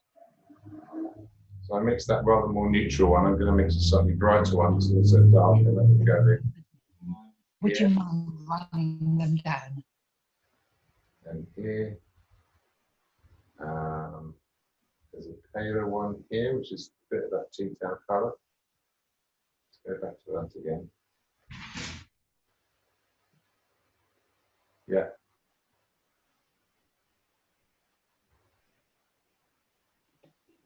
And then the brighter one, which comes down near the bottom. So I'm losing the intensity of this colour a little bit now. So maybe I need to clean the brush, but for the moment, I think I might be okay. That's too light there. What about there? Okay, I can see this sort of purple colour here as well. Now I've got some paint on the surface. Oh, that's why, it's because of this. Yeah, that's been interesting. And then there's that darker purple colour. Let's pop a bit of that in there. That's cheeky. Bit of fun. There. So I'm just looking for everywhere that I can see it, and that does pretty well. Now I've got that purple colour on the brush, I can think about where else it goes. Does it go in here? It does. It works quite well for that bit of that shadow. John's not having a very good. I'm so grateful to you for doing that. In the garage, having the aircon done.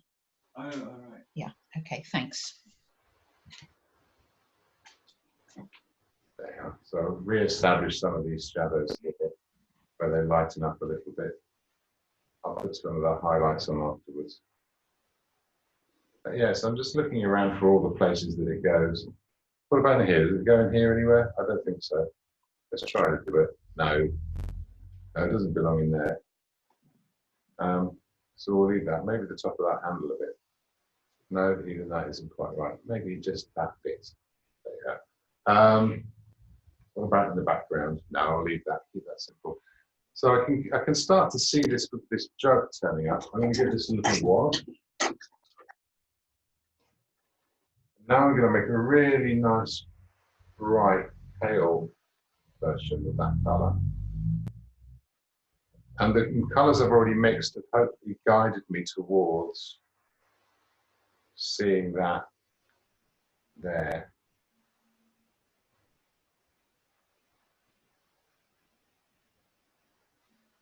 And that'll come around. Maybe a bit of a reflection there. I'm not trying to do one continuous line or anything like that. A little bit in here.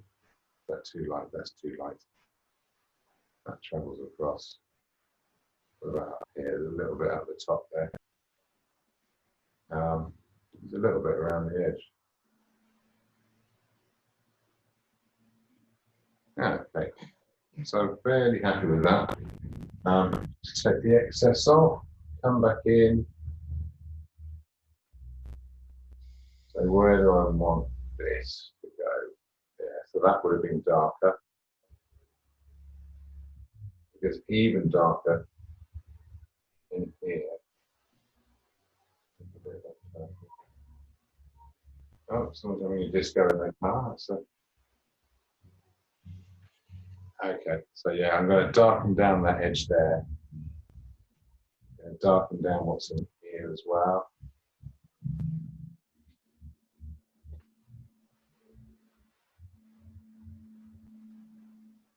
Hey. Put this hard edge on that. Yeah, that's rather fun now. This is starting to pop out at me. Bit of extra colour in there. Let's pop that in. Now, what's missing? What's missing? Okay. I've got the reflected colour of the sky in there as well, and it's a bit more purpley. So let's just pop that in here.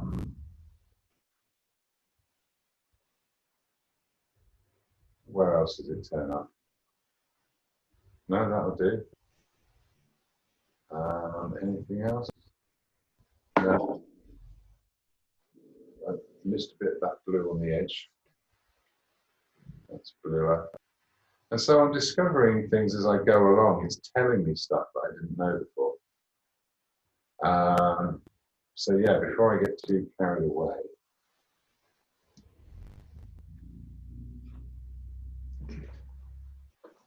carry some of that light across. There's some denser darks in here. Is that okay?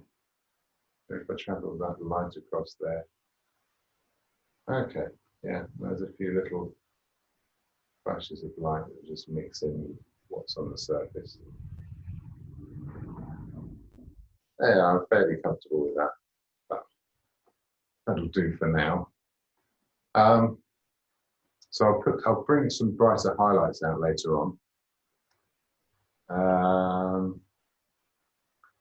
Actually, no, it's still not quite right. There's this purpley colour, and it gives me this shape over here.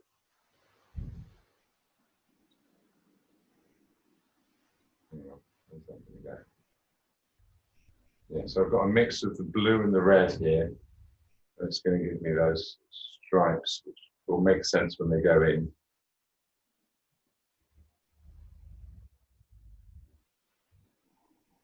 Yeah. A bit of extra dark in there. Bit of artistic license. Won't go too horribly wrong. Okay.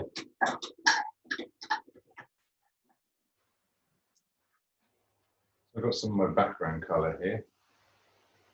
Can re-establish some of those edges, like that one. Like that one. It's going on a bit darker than I expected. So I'll lighten that up a bit. Yeah, it's a bit warmer.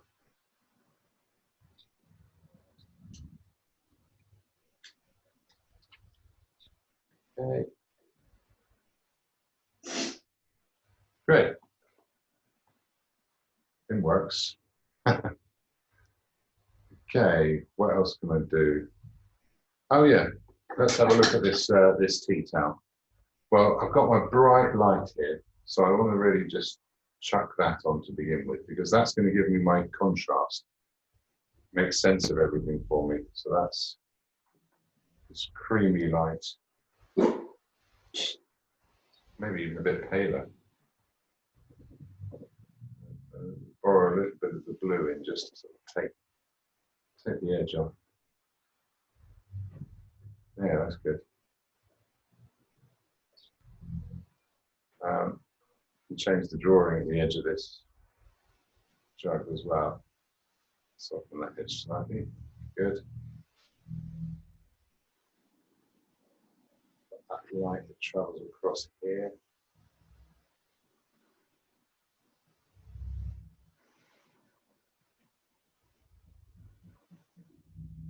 Taking all the way up to the edge. And so the context of what's underneath is really helping me to understand what's on top. And it's giving me feedback. It's telling me straight away if I've got the right color, if I've got the right tone, and all I have to do is listen to it. Now, sometimes you're going to have this idea that you know what's going on, and then you'll discover afterwards that you were mistaken. Well, that's okay. We don't have to be absolutely perfect the first time. a nice reflection of the blue of the jug in there. Can I see it in here anywhere? Not really. Oh, there's a bit in there. Where else? So yeah. Next step down. So I mixed two for this, a light and a darker one. So this one here is definitely darker. It's not quite as strong. And I'm not doing all of the details. I don't need to do all of the details. Yeah, back to my lights again. Definitely light around here. That's a nice bright highlight. Okay, same with here. And a bit with here. So I've also got these red, over there, that's important. I've also got these sort of red stripes. So I didn't mix a colour for them, but let's put them in anyway. Let's mix a couple. I'm going to start off with a dark. Let's put it over here. Let's borrow a bit of that background colour. And a little bit of the brown. And let's put the shadow bits in. So under here, yeah, that's all in shadow.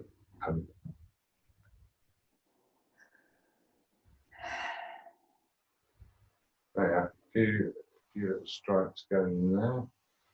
Where else? Under here.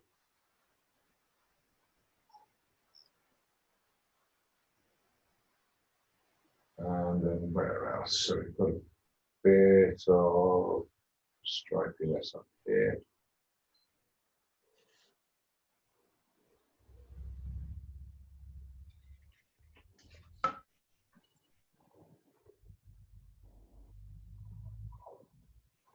Okay, a few little dabs just for the bottom of that. Where else? A little bit over here as well. That'll do for that. Now, if I put my bright on top, this should work nicely. So I'm going to get a bit of that natural red.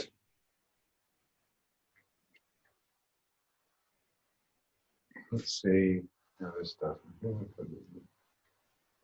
Yeah, I'll go with the strong red first. Put a little bit of that in there. Over here. Oh, so I have to keep loading the brush to do this because I've already got some paint on the surface.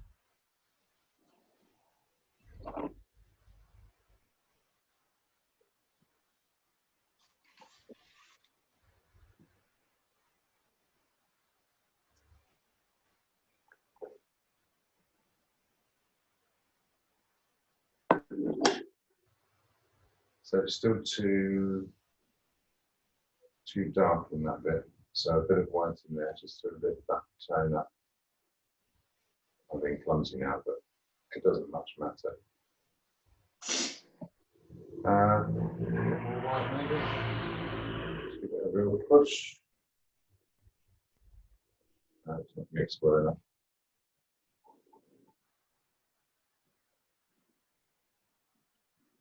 Okay, so it's really bright across there. And that should give me a fairly good impression of a stripy tea towel. You see that? I'm coming a bit closer for you if you want. Yeah, there's a few little touches too. Just what catches the light at the end.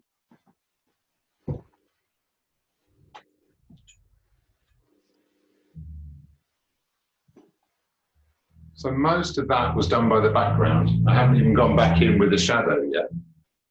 But the relationship of the tones and the areas have delivered a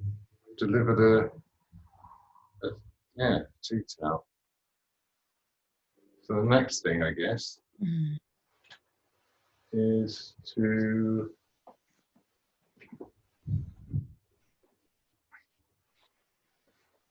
do more of that shadow underneath. Am I going to need any more of this red in here?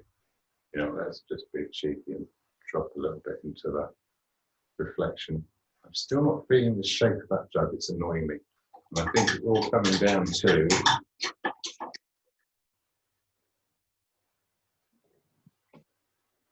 this light around here.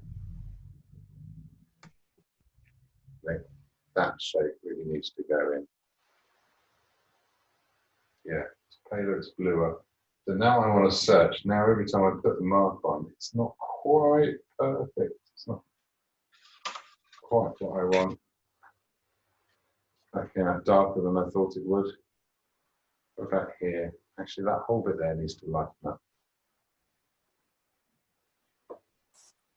All of that light can travel all the way across here. All the way across there. A bit of extra colour there. All that extra colour's in the handle. So I'm looking for the intensity of colour, and that's where I'm finding it.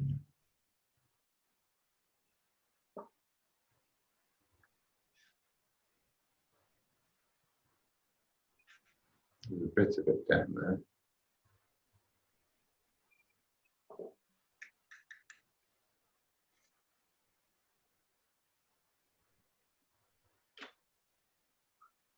Yeah, I'm being cheeky, you know.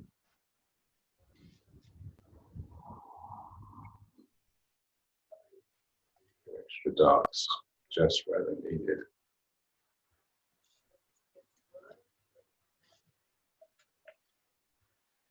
Yeah, there's a. Okay. So I'm going right into my ultramarine here and just pulling out some extra darks. But tonally that works. Just simple, a few simple little marks, all it takes. Okay. You know, I think what's bugging me is because there was a fold of the edge of the jug here. Doing, oh well, I'm trying to be too accurate, that's what I'm doing. I'm actually going to describe that shape at the bottom of the jug a bit more. Hopefully that will make sense of it. How's that looking? Oh yeah, just pushing some paint around. I'll come back to that later on. Okay, so that didn't take much. Bigger brushes. I'm back onto this here. So if I put that on, okay. So we've got some of these shapes that don't have to go in. That gets lighter. Is the yellowy colour next to it? Is that too yellow? Yes. Definitely pinker. So now I'm going to be making little satellites of this colour, lighter and pinker.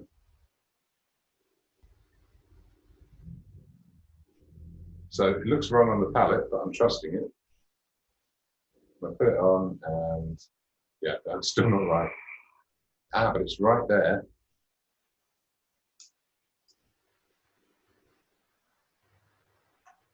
Ah, okay. I'll tell you where I see it. So I can get a lot pink on this side. Is that too? That's too light. So into the dark version.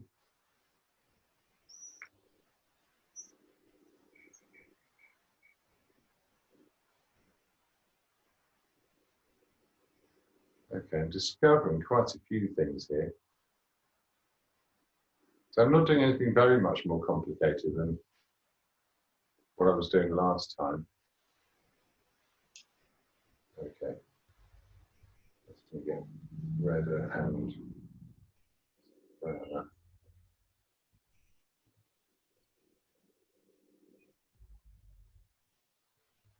Yeah, that works better.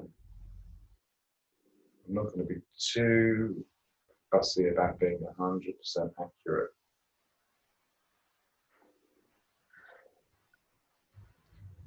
And there's a greyer, greener version. I'm going to use some of this blue here. Make my greyer, greener version of that. But maybe this will like it already. What did that do? Too green. So there's all this feedback coming back to me, telling me things. So many things I didn't know before. What about here? What's this do? Too dark. So every time it's sort of slightly wrong, but I can look for where it does go. Hang on. That's got to be quite straight, these marks.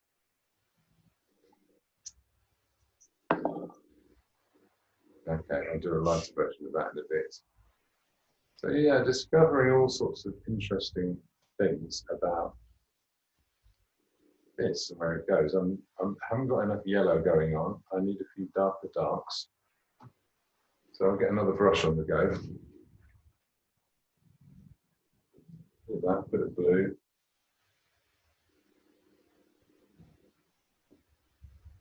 Just a tiny little bit of that yellow colour. Let's put in some of those deeper shadows. There you are. A few in here. Yeah, mix that in. Okay, I can do a lighter version of that. Starting to run out of room on the palette now. Back down here. No, still not light enough.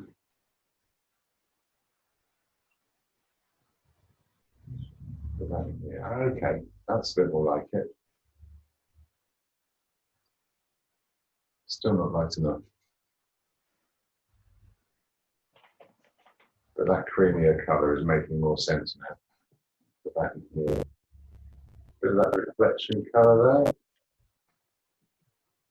All right, there's all sorts of interesting things I'm discovering here.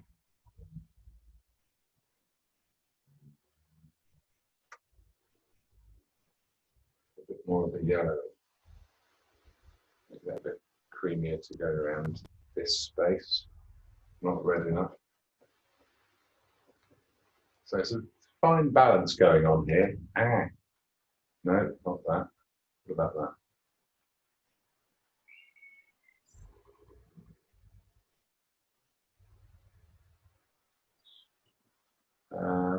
This is all grayer than I thought it would be. So just doing this with brush mixes now.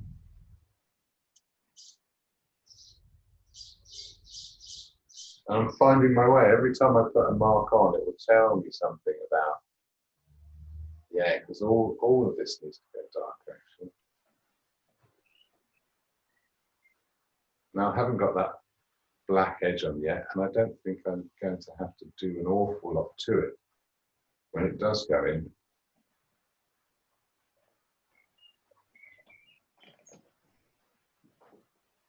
There you are. But again, like these strong verticals are quite important for establishing this shape.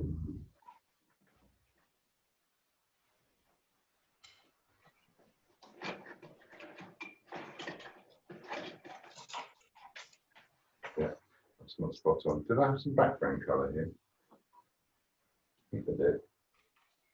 It's this one, right? Yeah. Pop that in again. Refine those edges slightly. Bit red, but oh well. What about here? No, there's some more shadow there. Maybe shady version. Not dark enough, but there's a sort of a gap of light coming through.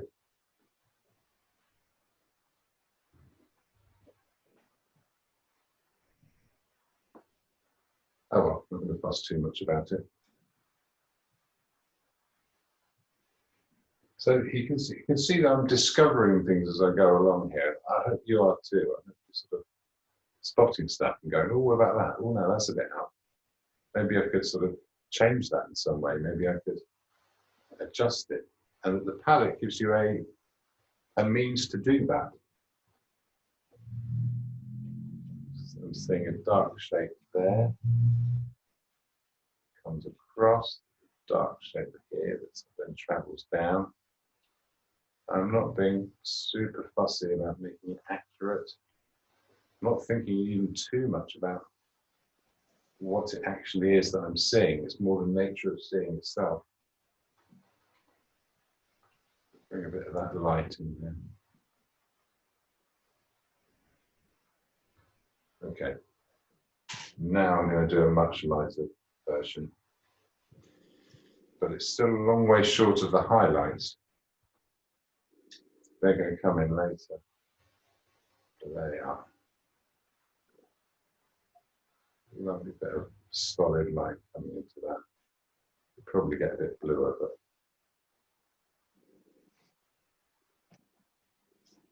staying there.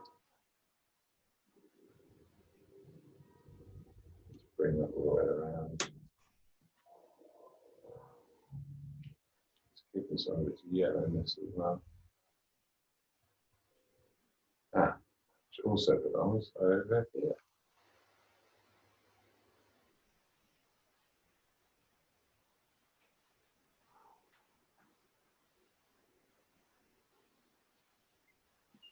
Smashing.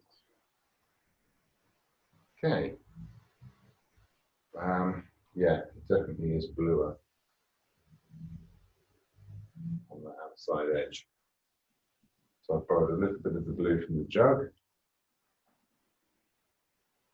It makes almost no difference. Okay, a bit more. You still here? Good.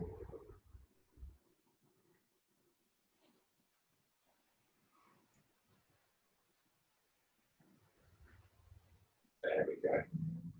So that's a bit more of that bluishness that we needed over on the edge. And over here, let's pop a bit of that in.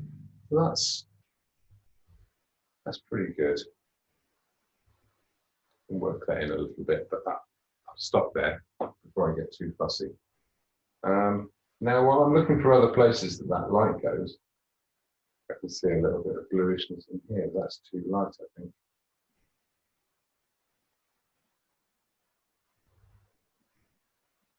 Now, there's definitely something there, though. Then it gets darker, much darker. So now I'm back onto the inside of the jug.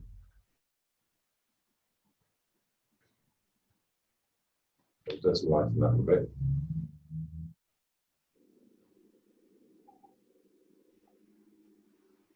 Yeah, don't want to obsess too much about that.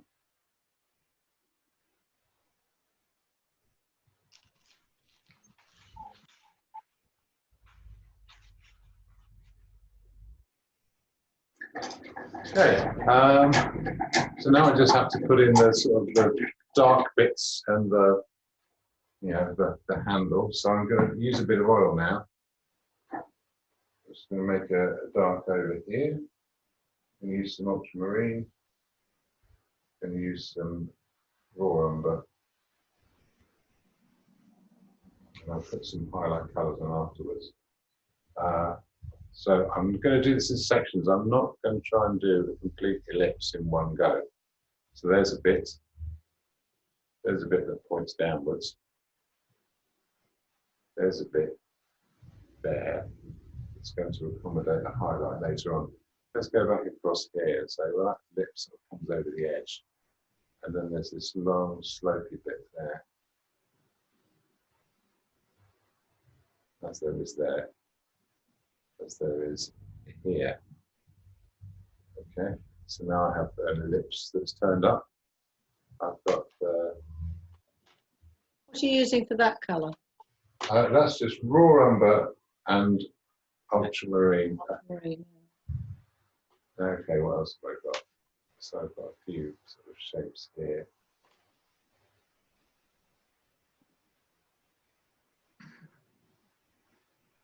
I can always chuck in some more colour into that if I need it.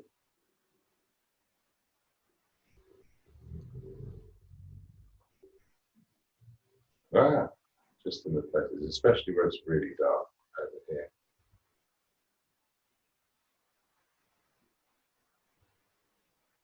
Yeah, and there.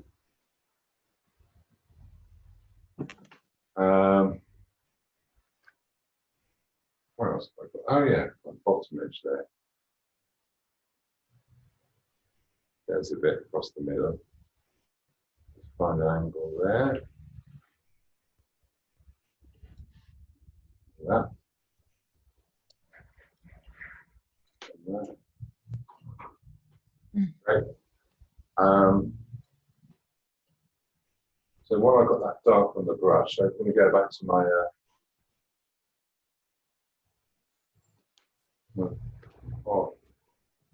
let's see if that works. Yes, it does.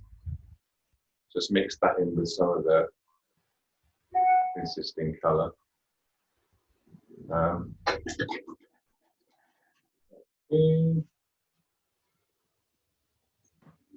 little bit on the edge of that.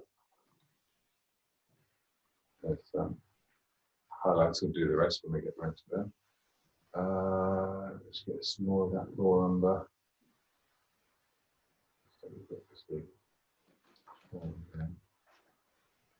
I don't want to get too involved in all the little details. You can see just using a few base colours and then finding little qualities that come off them. Yeah, that's what I'm getting carried away here.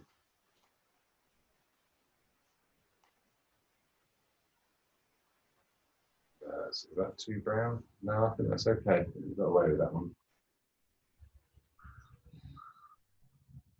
Yeah, a bit darker here. A bit of blue in it.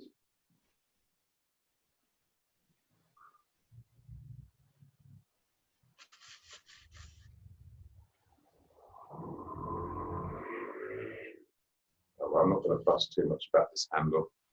I don't know how important it is. There's a bit more red in there.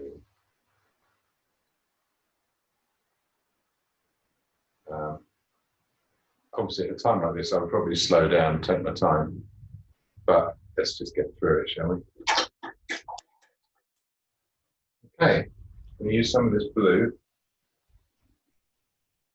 some of this shadow colour I mixed for this, and try and put in a few of these,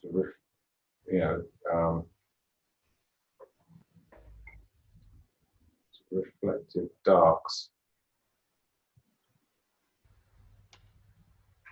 There you are. Simple little shapes, little bits and pieces I can see jumping back at me. Some of them are working, some of them I'll just leave them as they are. That's warmer. These darks.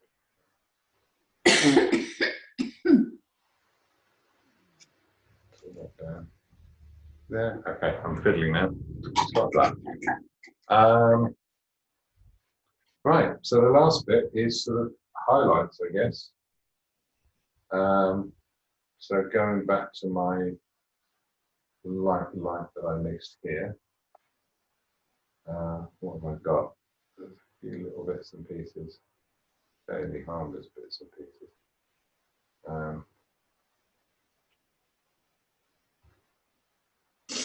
I'm just putting in some of the light shapes for them to go into. So I'm not going to go straight in with sort of bright highlights. That's the sort of pinky light there. So there's a bit there. That's rather good.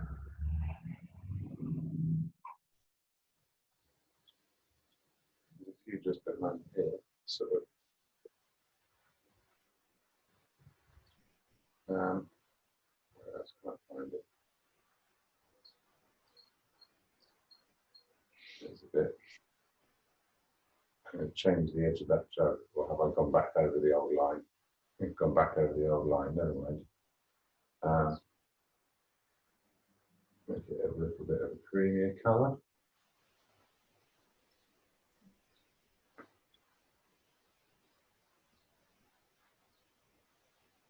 Fine. What's this? That's a bit like the background colour. Okay, I'm neatening that up with that.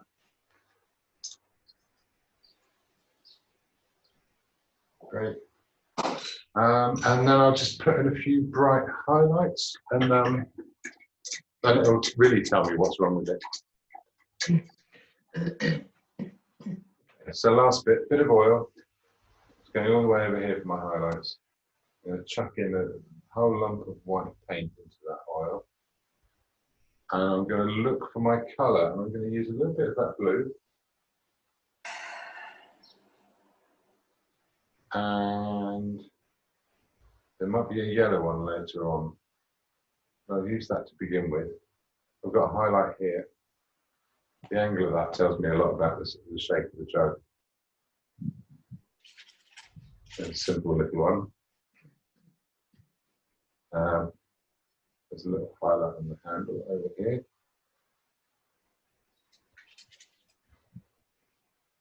There's a highlight inside the jug there. There's one. That can all get brighter.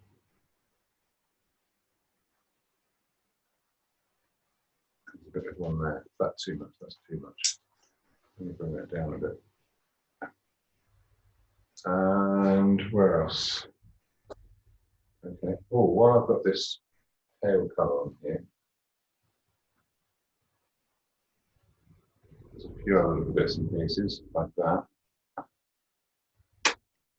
And there's a very yellow colour. So it just runs down here. Is that too brown? Oh, it's too late now, I've done it. No, that's okay.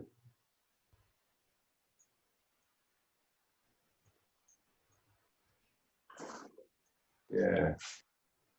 The extra yellow across there.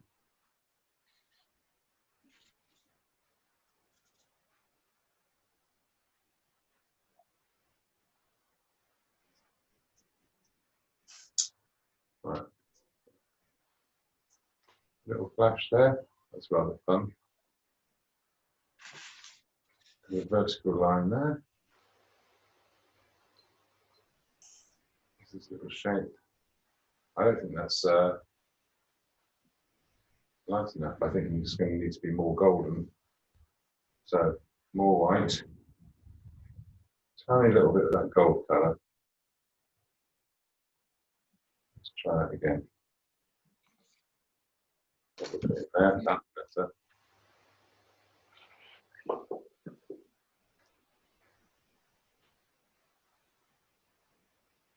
Yeah, I don't like the direction of that. That's better. Other things I could find out. Well, I've got this bright highlight on. I could say, okay, well, let's make it a bit brighter in that bit of the tea towel. You can see the context here means that there isn't as much I can do with it.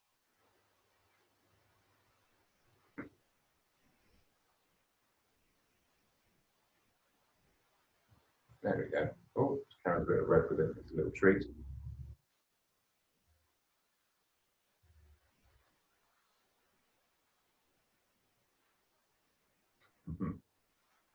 Okay. And all of that. What's wrong with this is the shadow. I'm going to get a bit of extra colour in here just for the fun of it.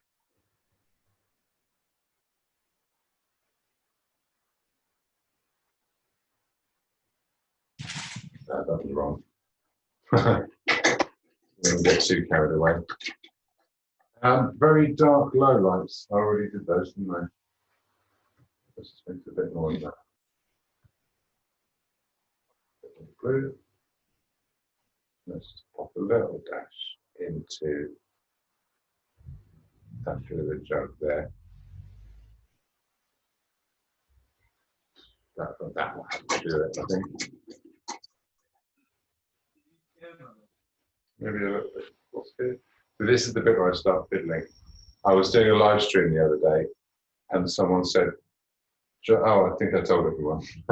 John Singer Sargent once said that every artist should have a man with a club stood next to him to beat him when the painting was finished. Should have what, James? Every artist should have a man with a club standing by to beat him when the painting was finished. Oh, yeah. Which is a bit harsh, but there you go. I've still got some of that background colour. I'm going to chuck some of that in here. Is that a shady version? No. Is that the right colour? No, still not. Still miles off. What about this? That's a bit more like it. Now I can refine some edges and bits and pieces, but it didn't need it, did it? I'm just fiddling now. Pretty easy to fiddle, isn't it? So there you go.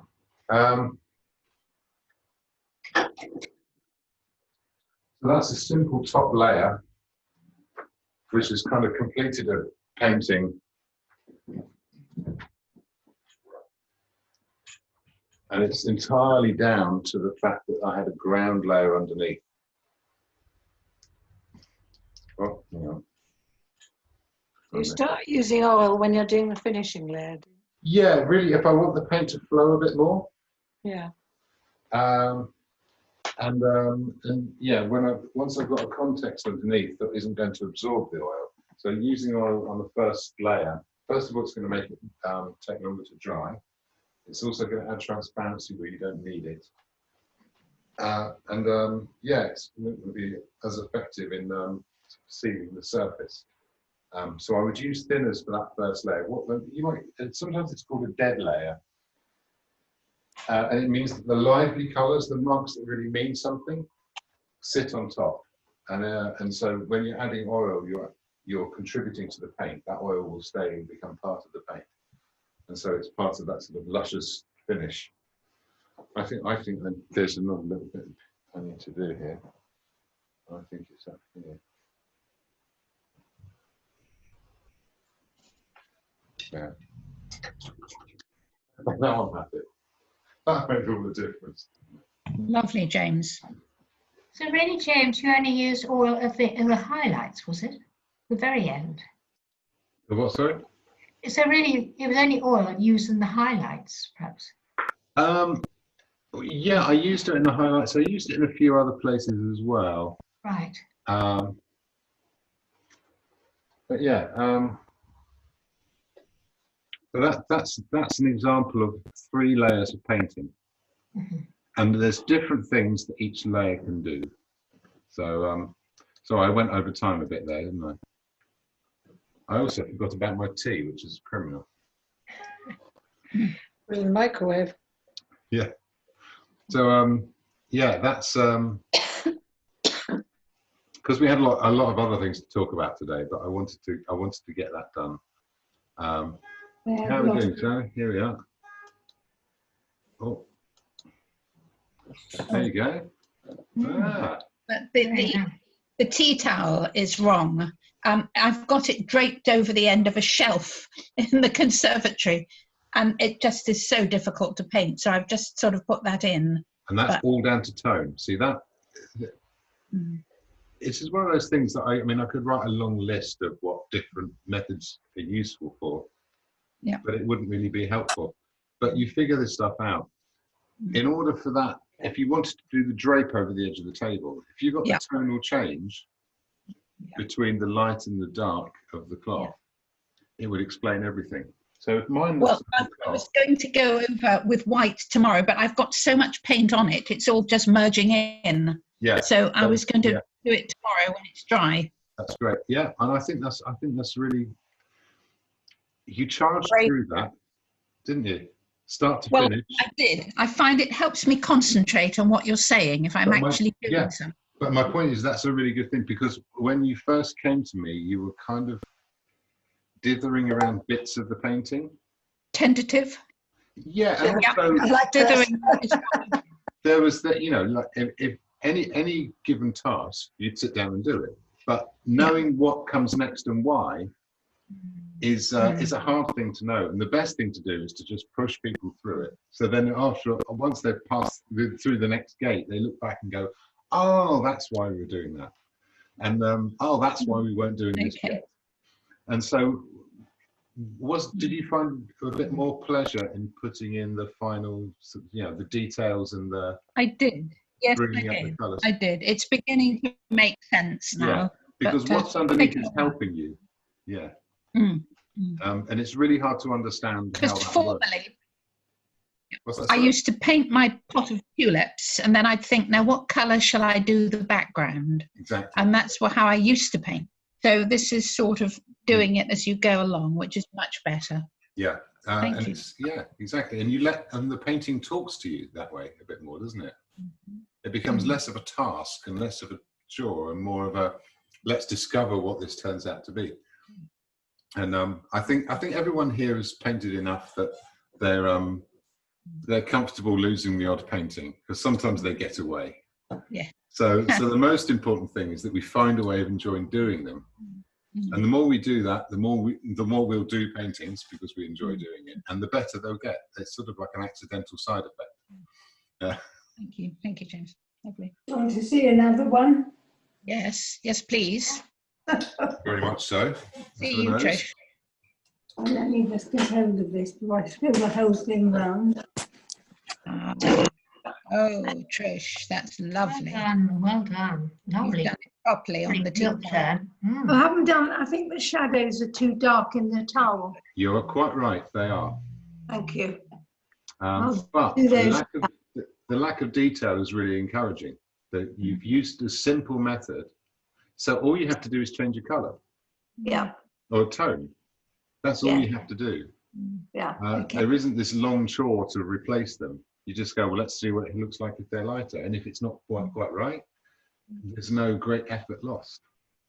But yeah, Well, the top of the milk jug, I'm not quite sure about that. I wasn't sure about mine either. I tried to distract from it. That was my approach.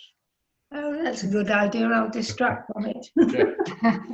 That's what I did, is not really put one there. Do you want to have another look at mine? Yeah, let's have a quick look at yours then. You're not there. You've got to change. Not there, Yeah, Trish. it's all right.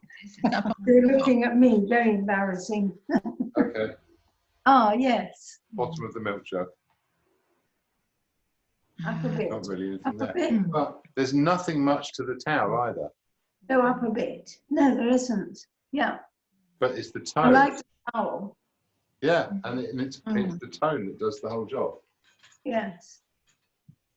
Okay. It's I better can looking at it Yeah. I appreciate it more looking at it up close to see what you've done to create Yeah. that thing. It's helpful. Good. Well, I'll take another photo now, and I'll try and post some progress things. I'll take another photo while I remember, and off my palette at the end. Oh, let the lens cap off. That might help.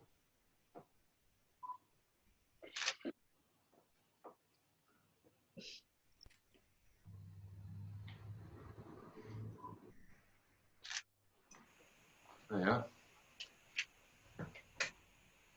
So if you want to go back over any of that, Let's look at mine. we can, yeah, absolutely. Can't see it, can you? Can you see it? Anyone's got anything to share? There you go. Oh, yes, lovely. Smash- messy. Bring it a bit closer, because it's sort of so the camera can adjust better. There we go. Yeah, I've ignored the handle. I suppose I ought to put it on. yeah. Well, the jug works really well. What's really tricky about the urn thing, whatever it is, first of all, you'll really discover more about it once. I waited to the end to put the sort of the black edges on, Yeah. and that will really Yes, really that's true, change yeah. it. Yeah. There's also it's really subtle. I mean, I've done this one before and I didn't like it then much. Either. Yeah, no, I know. Well, you complain a lot about this stuff, don't you? And then you produce these lovely paintings. So, yeah. I love the jug. Yeah, but yeah, judging the tones and the colours in that really neutral churn thing it's really hard. But as an experience, it sort of makes you. Once you realise what you don't know, you're in a position of power. Yeah. You know, you It's can a bit take wonky charge. too, actually. Yeah. So Everything there's else always is more you wonky. could do to that, more to discover if you could be bothered. Yeah. But Yeah. if you didn't like it, concentrate on the milk jug. That's good. So just out of interest, were you using the image on the screen, or were you using the photograph I put on the website? No, I've got it on my tablet. Excellent, excellent. Because that was the idea of the photo on the website, is that you could use Yeah. that. I photographed it from the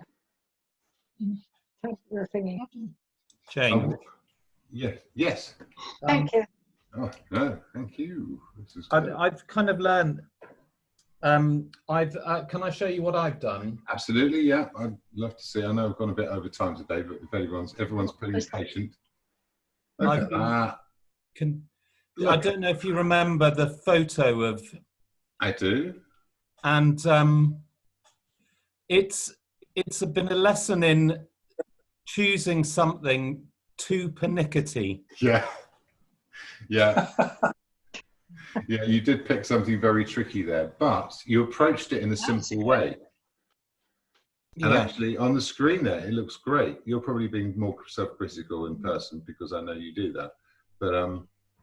But the change in the color with the shadow of the vase, the relationship of the tones in the fabric behind is spot on, and the patterns and the feeling of if you have to get down to a brush which is smaller than you're comfortable with, then yes, changing subject matter. But as long as you're starting with a big brush and working towards a small one, you can stop according to the technique you want to employ, not the amount of detail you believe is required. You see what I mean? Yeah. Yeah. So you're probably seeing all sorts of stuff which you weren't able to paint because it would involve doing really little fiddly things. But suppose you did want to paint it, well, you'd want a ground to put it on. Yeah. And that's exactly what you created. And so every layer is a ground for the next layer if you want to carry on forever painting like that, or continually going to smaller and smaller brushes. That's part of the nature of it. But we did it in a macroscopic scale with the demo here. Just a few objects, 2 colors per object. And then I went back at it today for, under an hour, which is too long, really. I should have only done half an hour. And you've done the same thing there. You've kept it simple. I think it works really well. And there's room for a bit more in terms of like the vase, and that kind of thing, isn't there? Yeah, yeah. And the vase has actually got a complicated Chinese drawing on it, which I might forget about. Okay, yeah. Well, no one would ever know, would they? That's the good thing about it. Yeah, brilliant. Thank you for that. Well done. A lot of patience. I think Chris has gone autodidactic on us and is performing elaborate experiments. It's going to surprise I'm us enjoying it. by the end of the class. But yeah, it's really interesting watching that palette develop. Oh, I have another nose at it. There we go. I've been playing with the greys because when you mix the white with the blacks, then the greys have always got some tone. But then Exactly. That's what I was saying earlier. Introduce a bit of white to like a submix, and it will give you the quality of the blacks. If you want to mix a color, and you're mixing it with very dark colors, then you kind of need to add some white to see what the color is. If you want to keep it really black and have it graduate all the way through the different tones, then you kind of got to do it by feel, but you can always take a little bit out, mix it with some white as a submix just to check as you go. Yeah. And especially if you want to keep it really neutral. And what I found really interesting is finding the actual color that you need to neutralize. If it's got a grey with a tone in it, to Yes. neutralize it, it's quite counterintuitive what color you need to add. Well, that's where the color wheel is really helpful. Exactly, but as we discovered, grey can be both blue and yellow on the same page.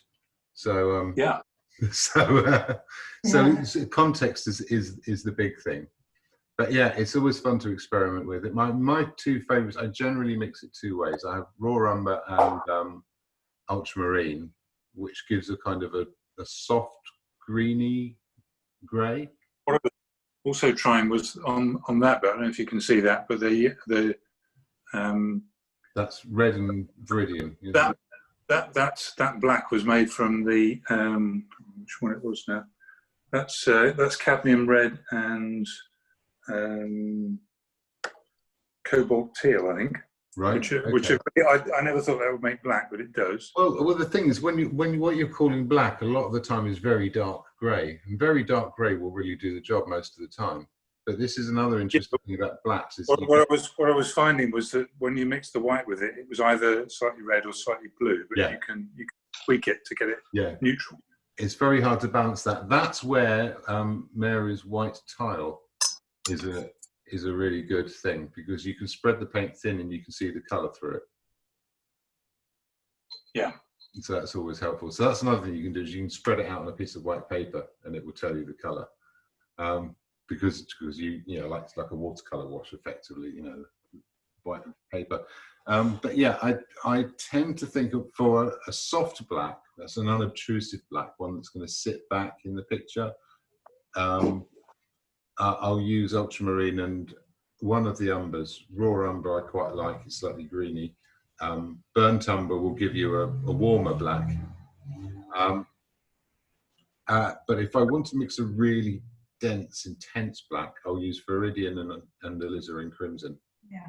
And that's a black that sits right at the front of the picture, which is a wonderful thing to have. And so it's got this real presence to it, and so it's a fun little argument, you know. It's sort of recessive and aggressive at the same time. But yeah, that's a fun one to play with. But yeah, no, absolutely. Complementary colours and understanding how they balance out is a great way of getting familiar with the notion of chroma as well, of how you're measuring, just like with tone, we're measuring distances, like these imaginary stepping stones between black and white, which are the extremes of what our materials can do. We can't make a blacker paint than black, and we can't make a lighter paint than white, you know. So that's our whole tonal range. And so similarly, we've got a range of chroma, and you're not going to be able to make a red which is as bright as a poppy in sunlight. So everything has to fall into a context. So that, you know, if you had a field of poppies and some were in sunlight and some were in shadow and some were like in a ditch or something, you know, and really hidden in the shade, then you'd have a range of chromas there, and that would have to fit in with the range of chromas available to you with your paints. And because of that, you can actually almost use anything and make a convincing picture. So even if you didn't have a cadmium red, if you only had an Indian red or something, you could still make those poppies look like the bright red poppies. Just like that funny cube could make grey look like it was blue or yellow. It's all about context, and, you know, those appropriate distances through the range of values and what would you call it? Yes, values. There you go. Well, sorry. What I was just going to wrap up. Did you have something? I was going to ask you. This is my first outing with a wooden palette. Yeah. What do I do when I've finished? Do I scrape it all off, or do I cover it with cling film? No, some people will scrape it all off and wipe it down because they want a nice clean palette next time. What would you do? Because I'm working with it every day. Yeah.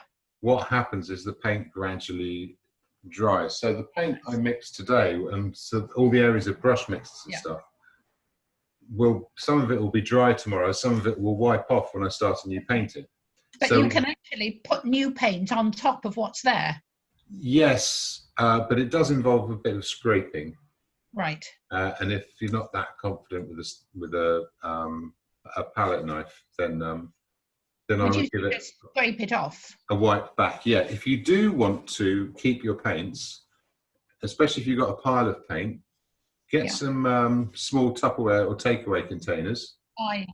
Like have a corner for each colour and put them in the freezer. Okay. Yeah. Yeah, that's a good idea. Okay, thank you, James. No problem. First time I've done this. So yeah, you have a freezer full of paint before you know it. Lovely. Thank you, James. And it's landscapes next week, is it? Next week I was going to have a look at approaches to landscape. Yeah. Lovely. Excellent. Thank Great you. stuff. Well, thank you ever so much, everyone, for joining in with me today. James, do you want us to have our own particular thing of a landscape? If you've got, I'm going to put a few sample pictures up on the website. That's my plan.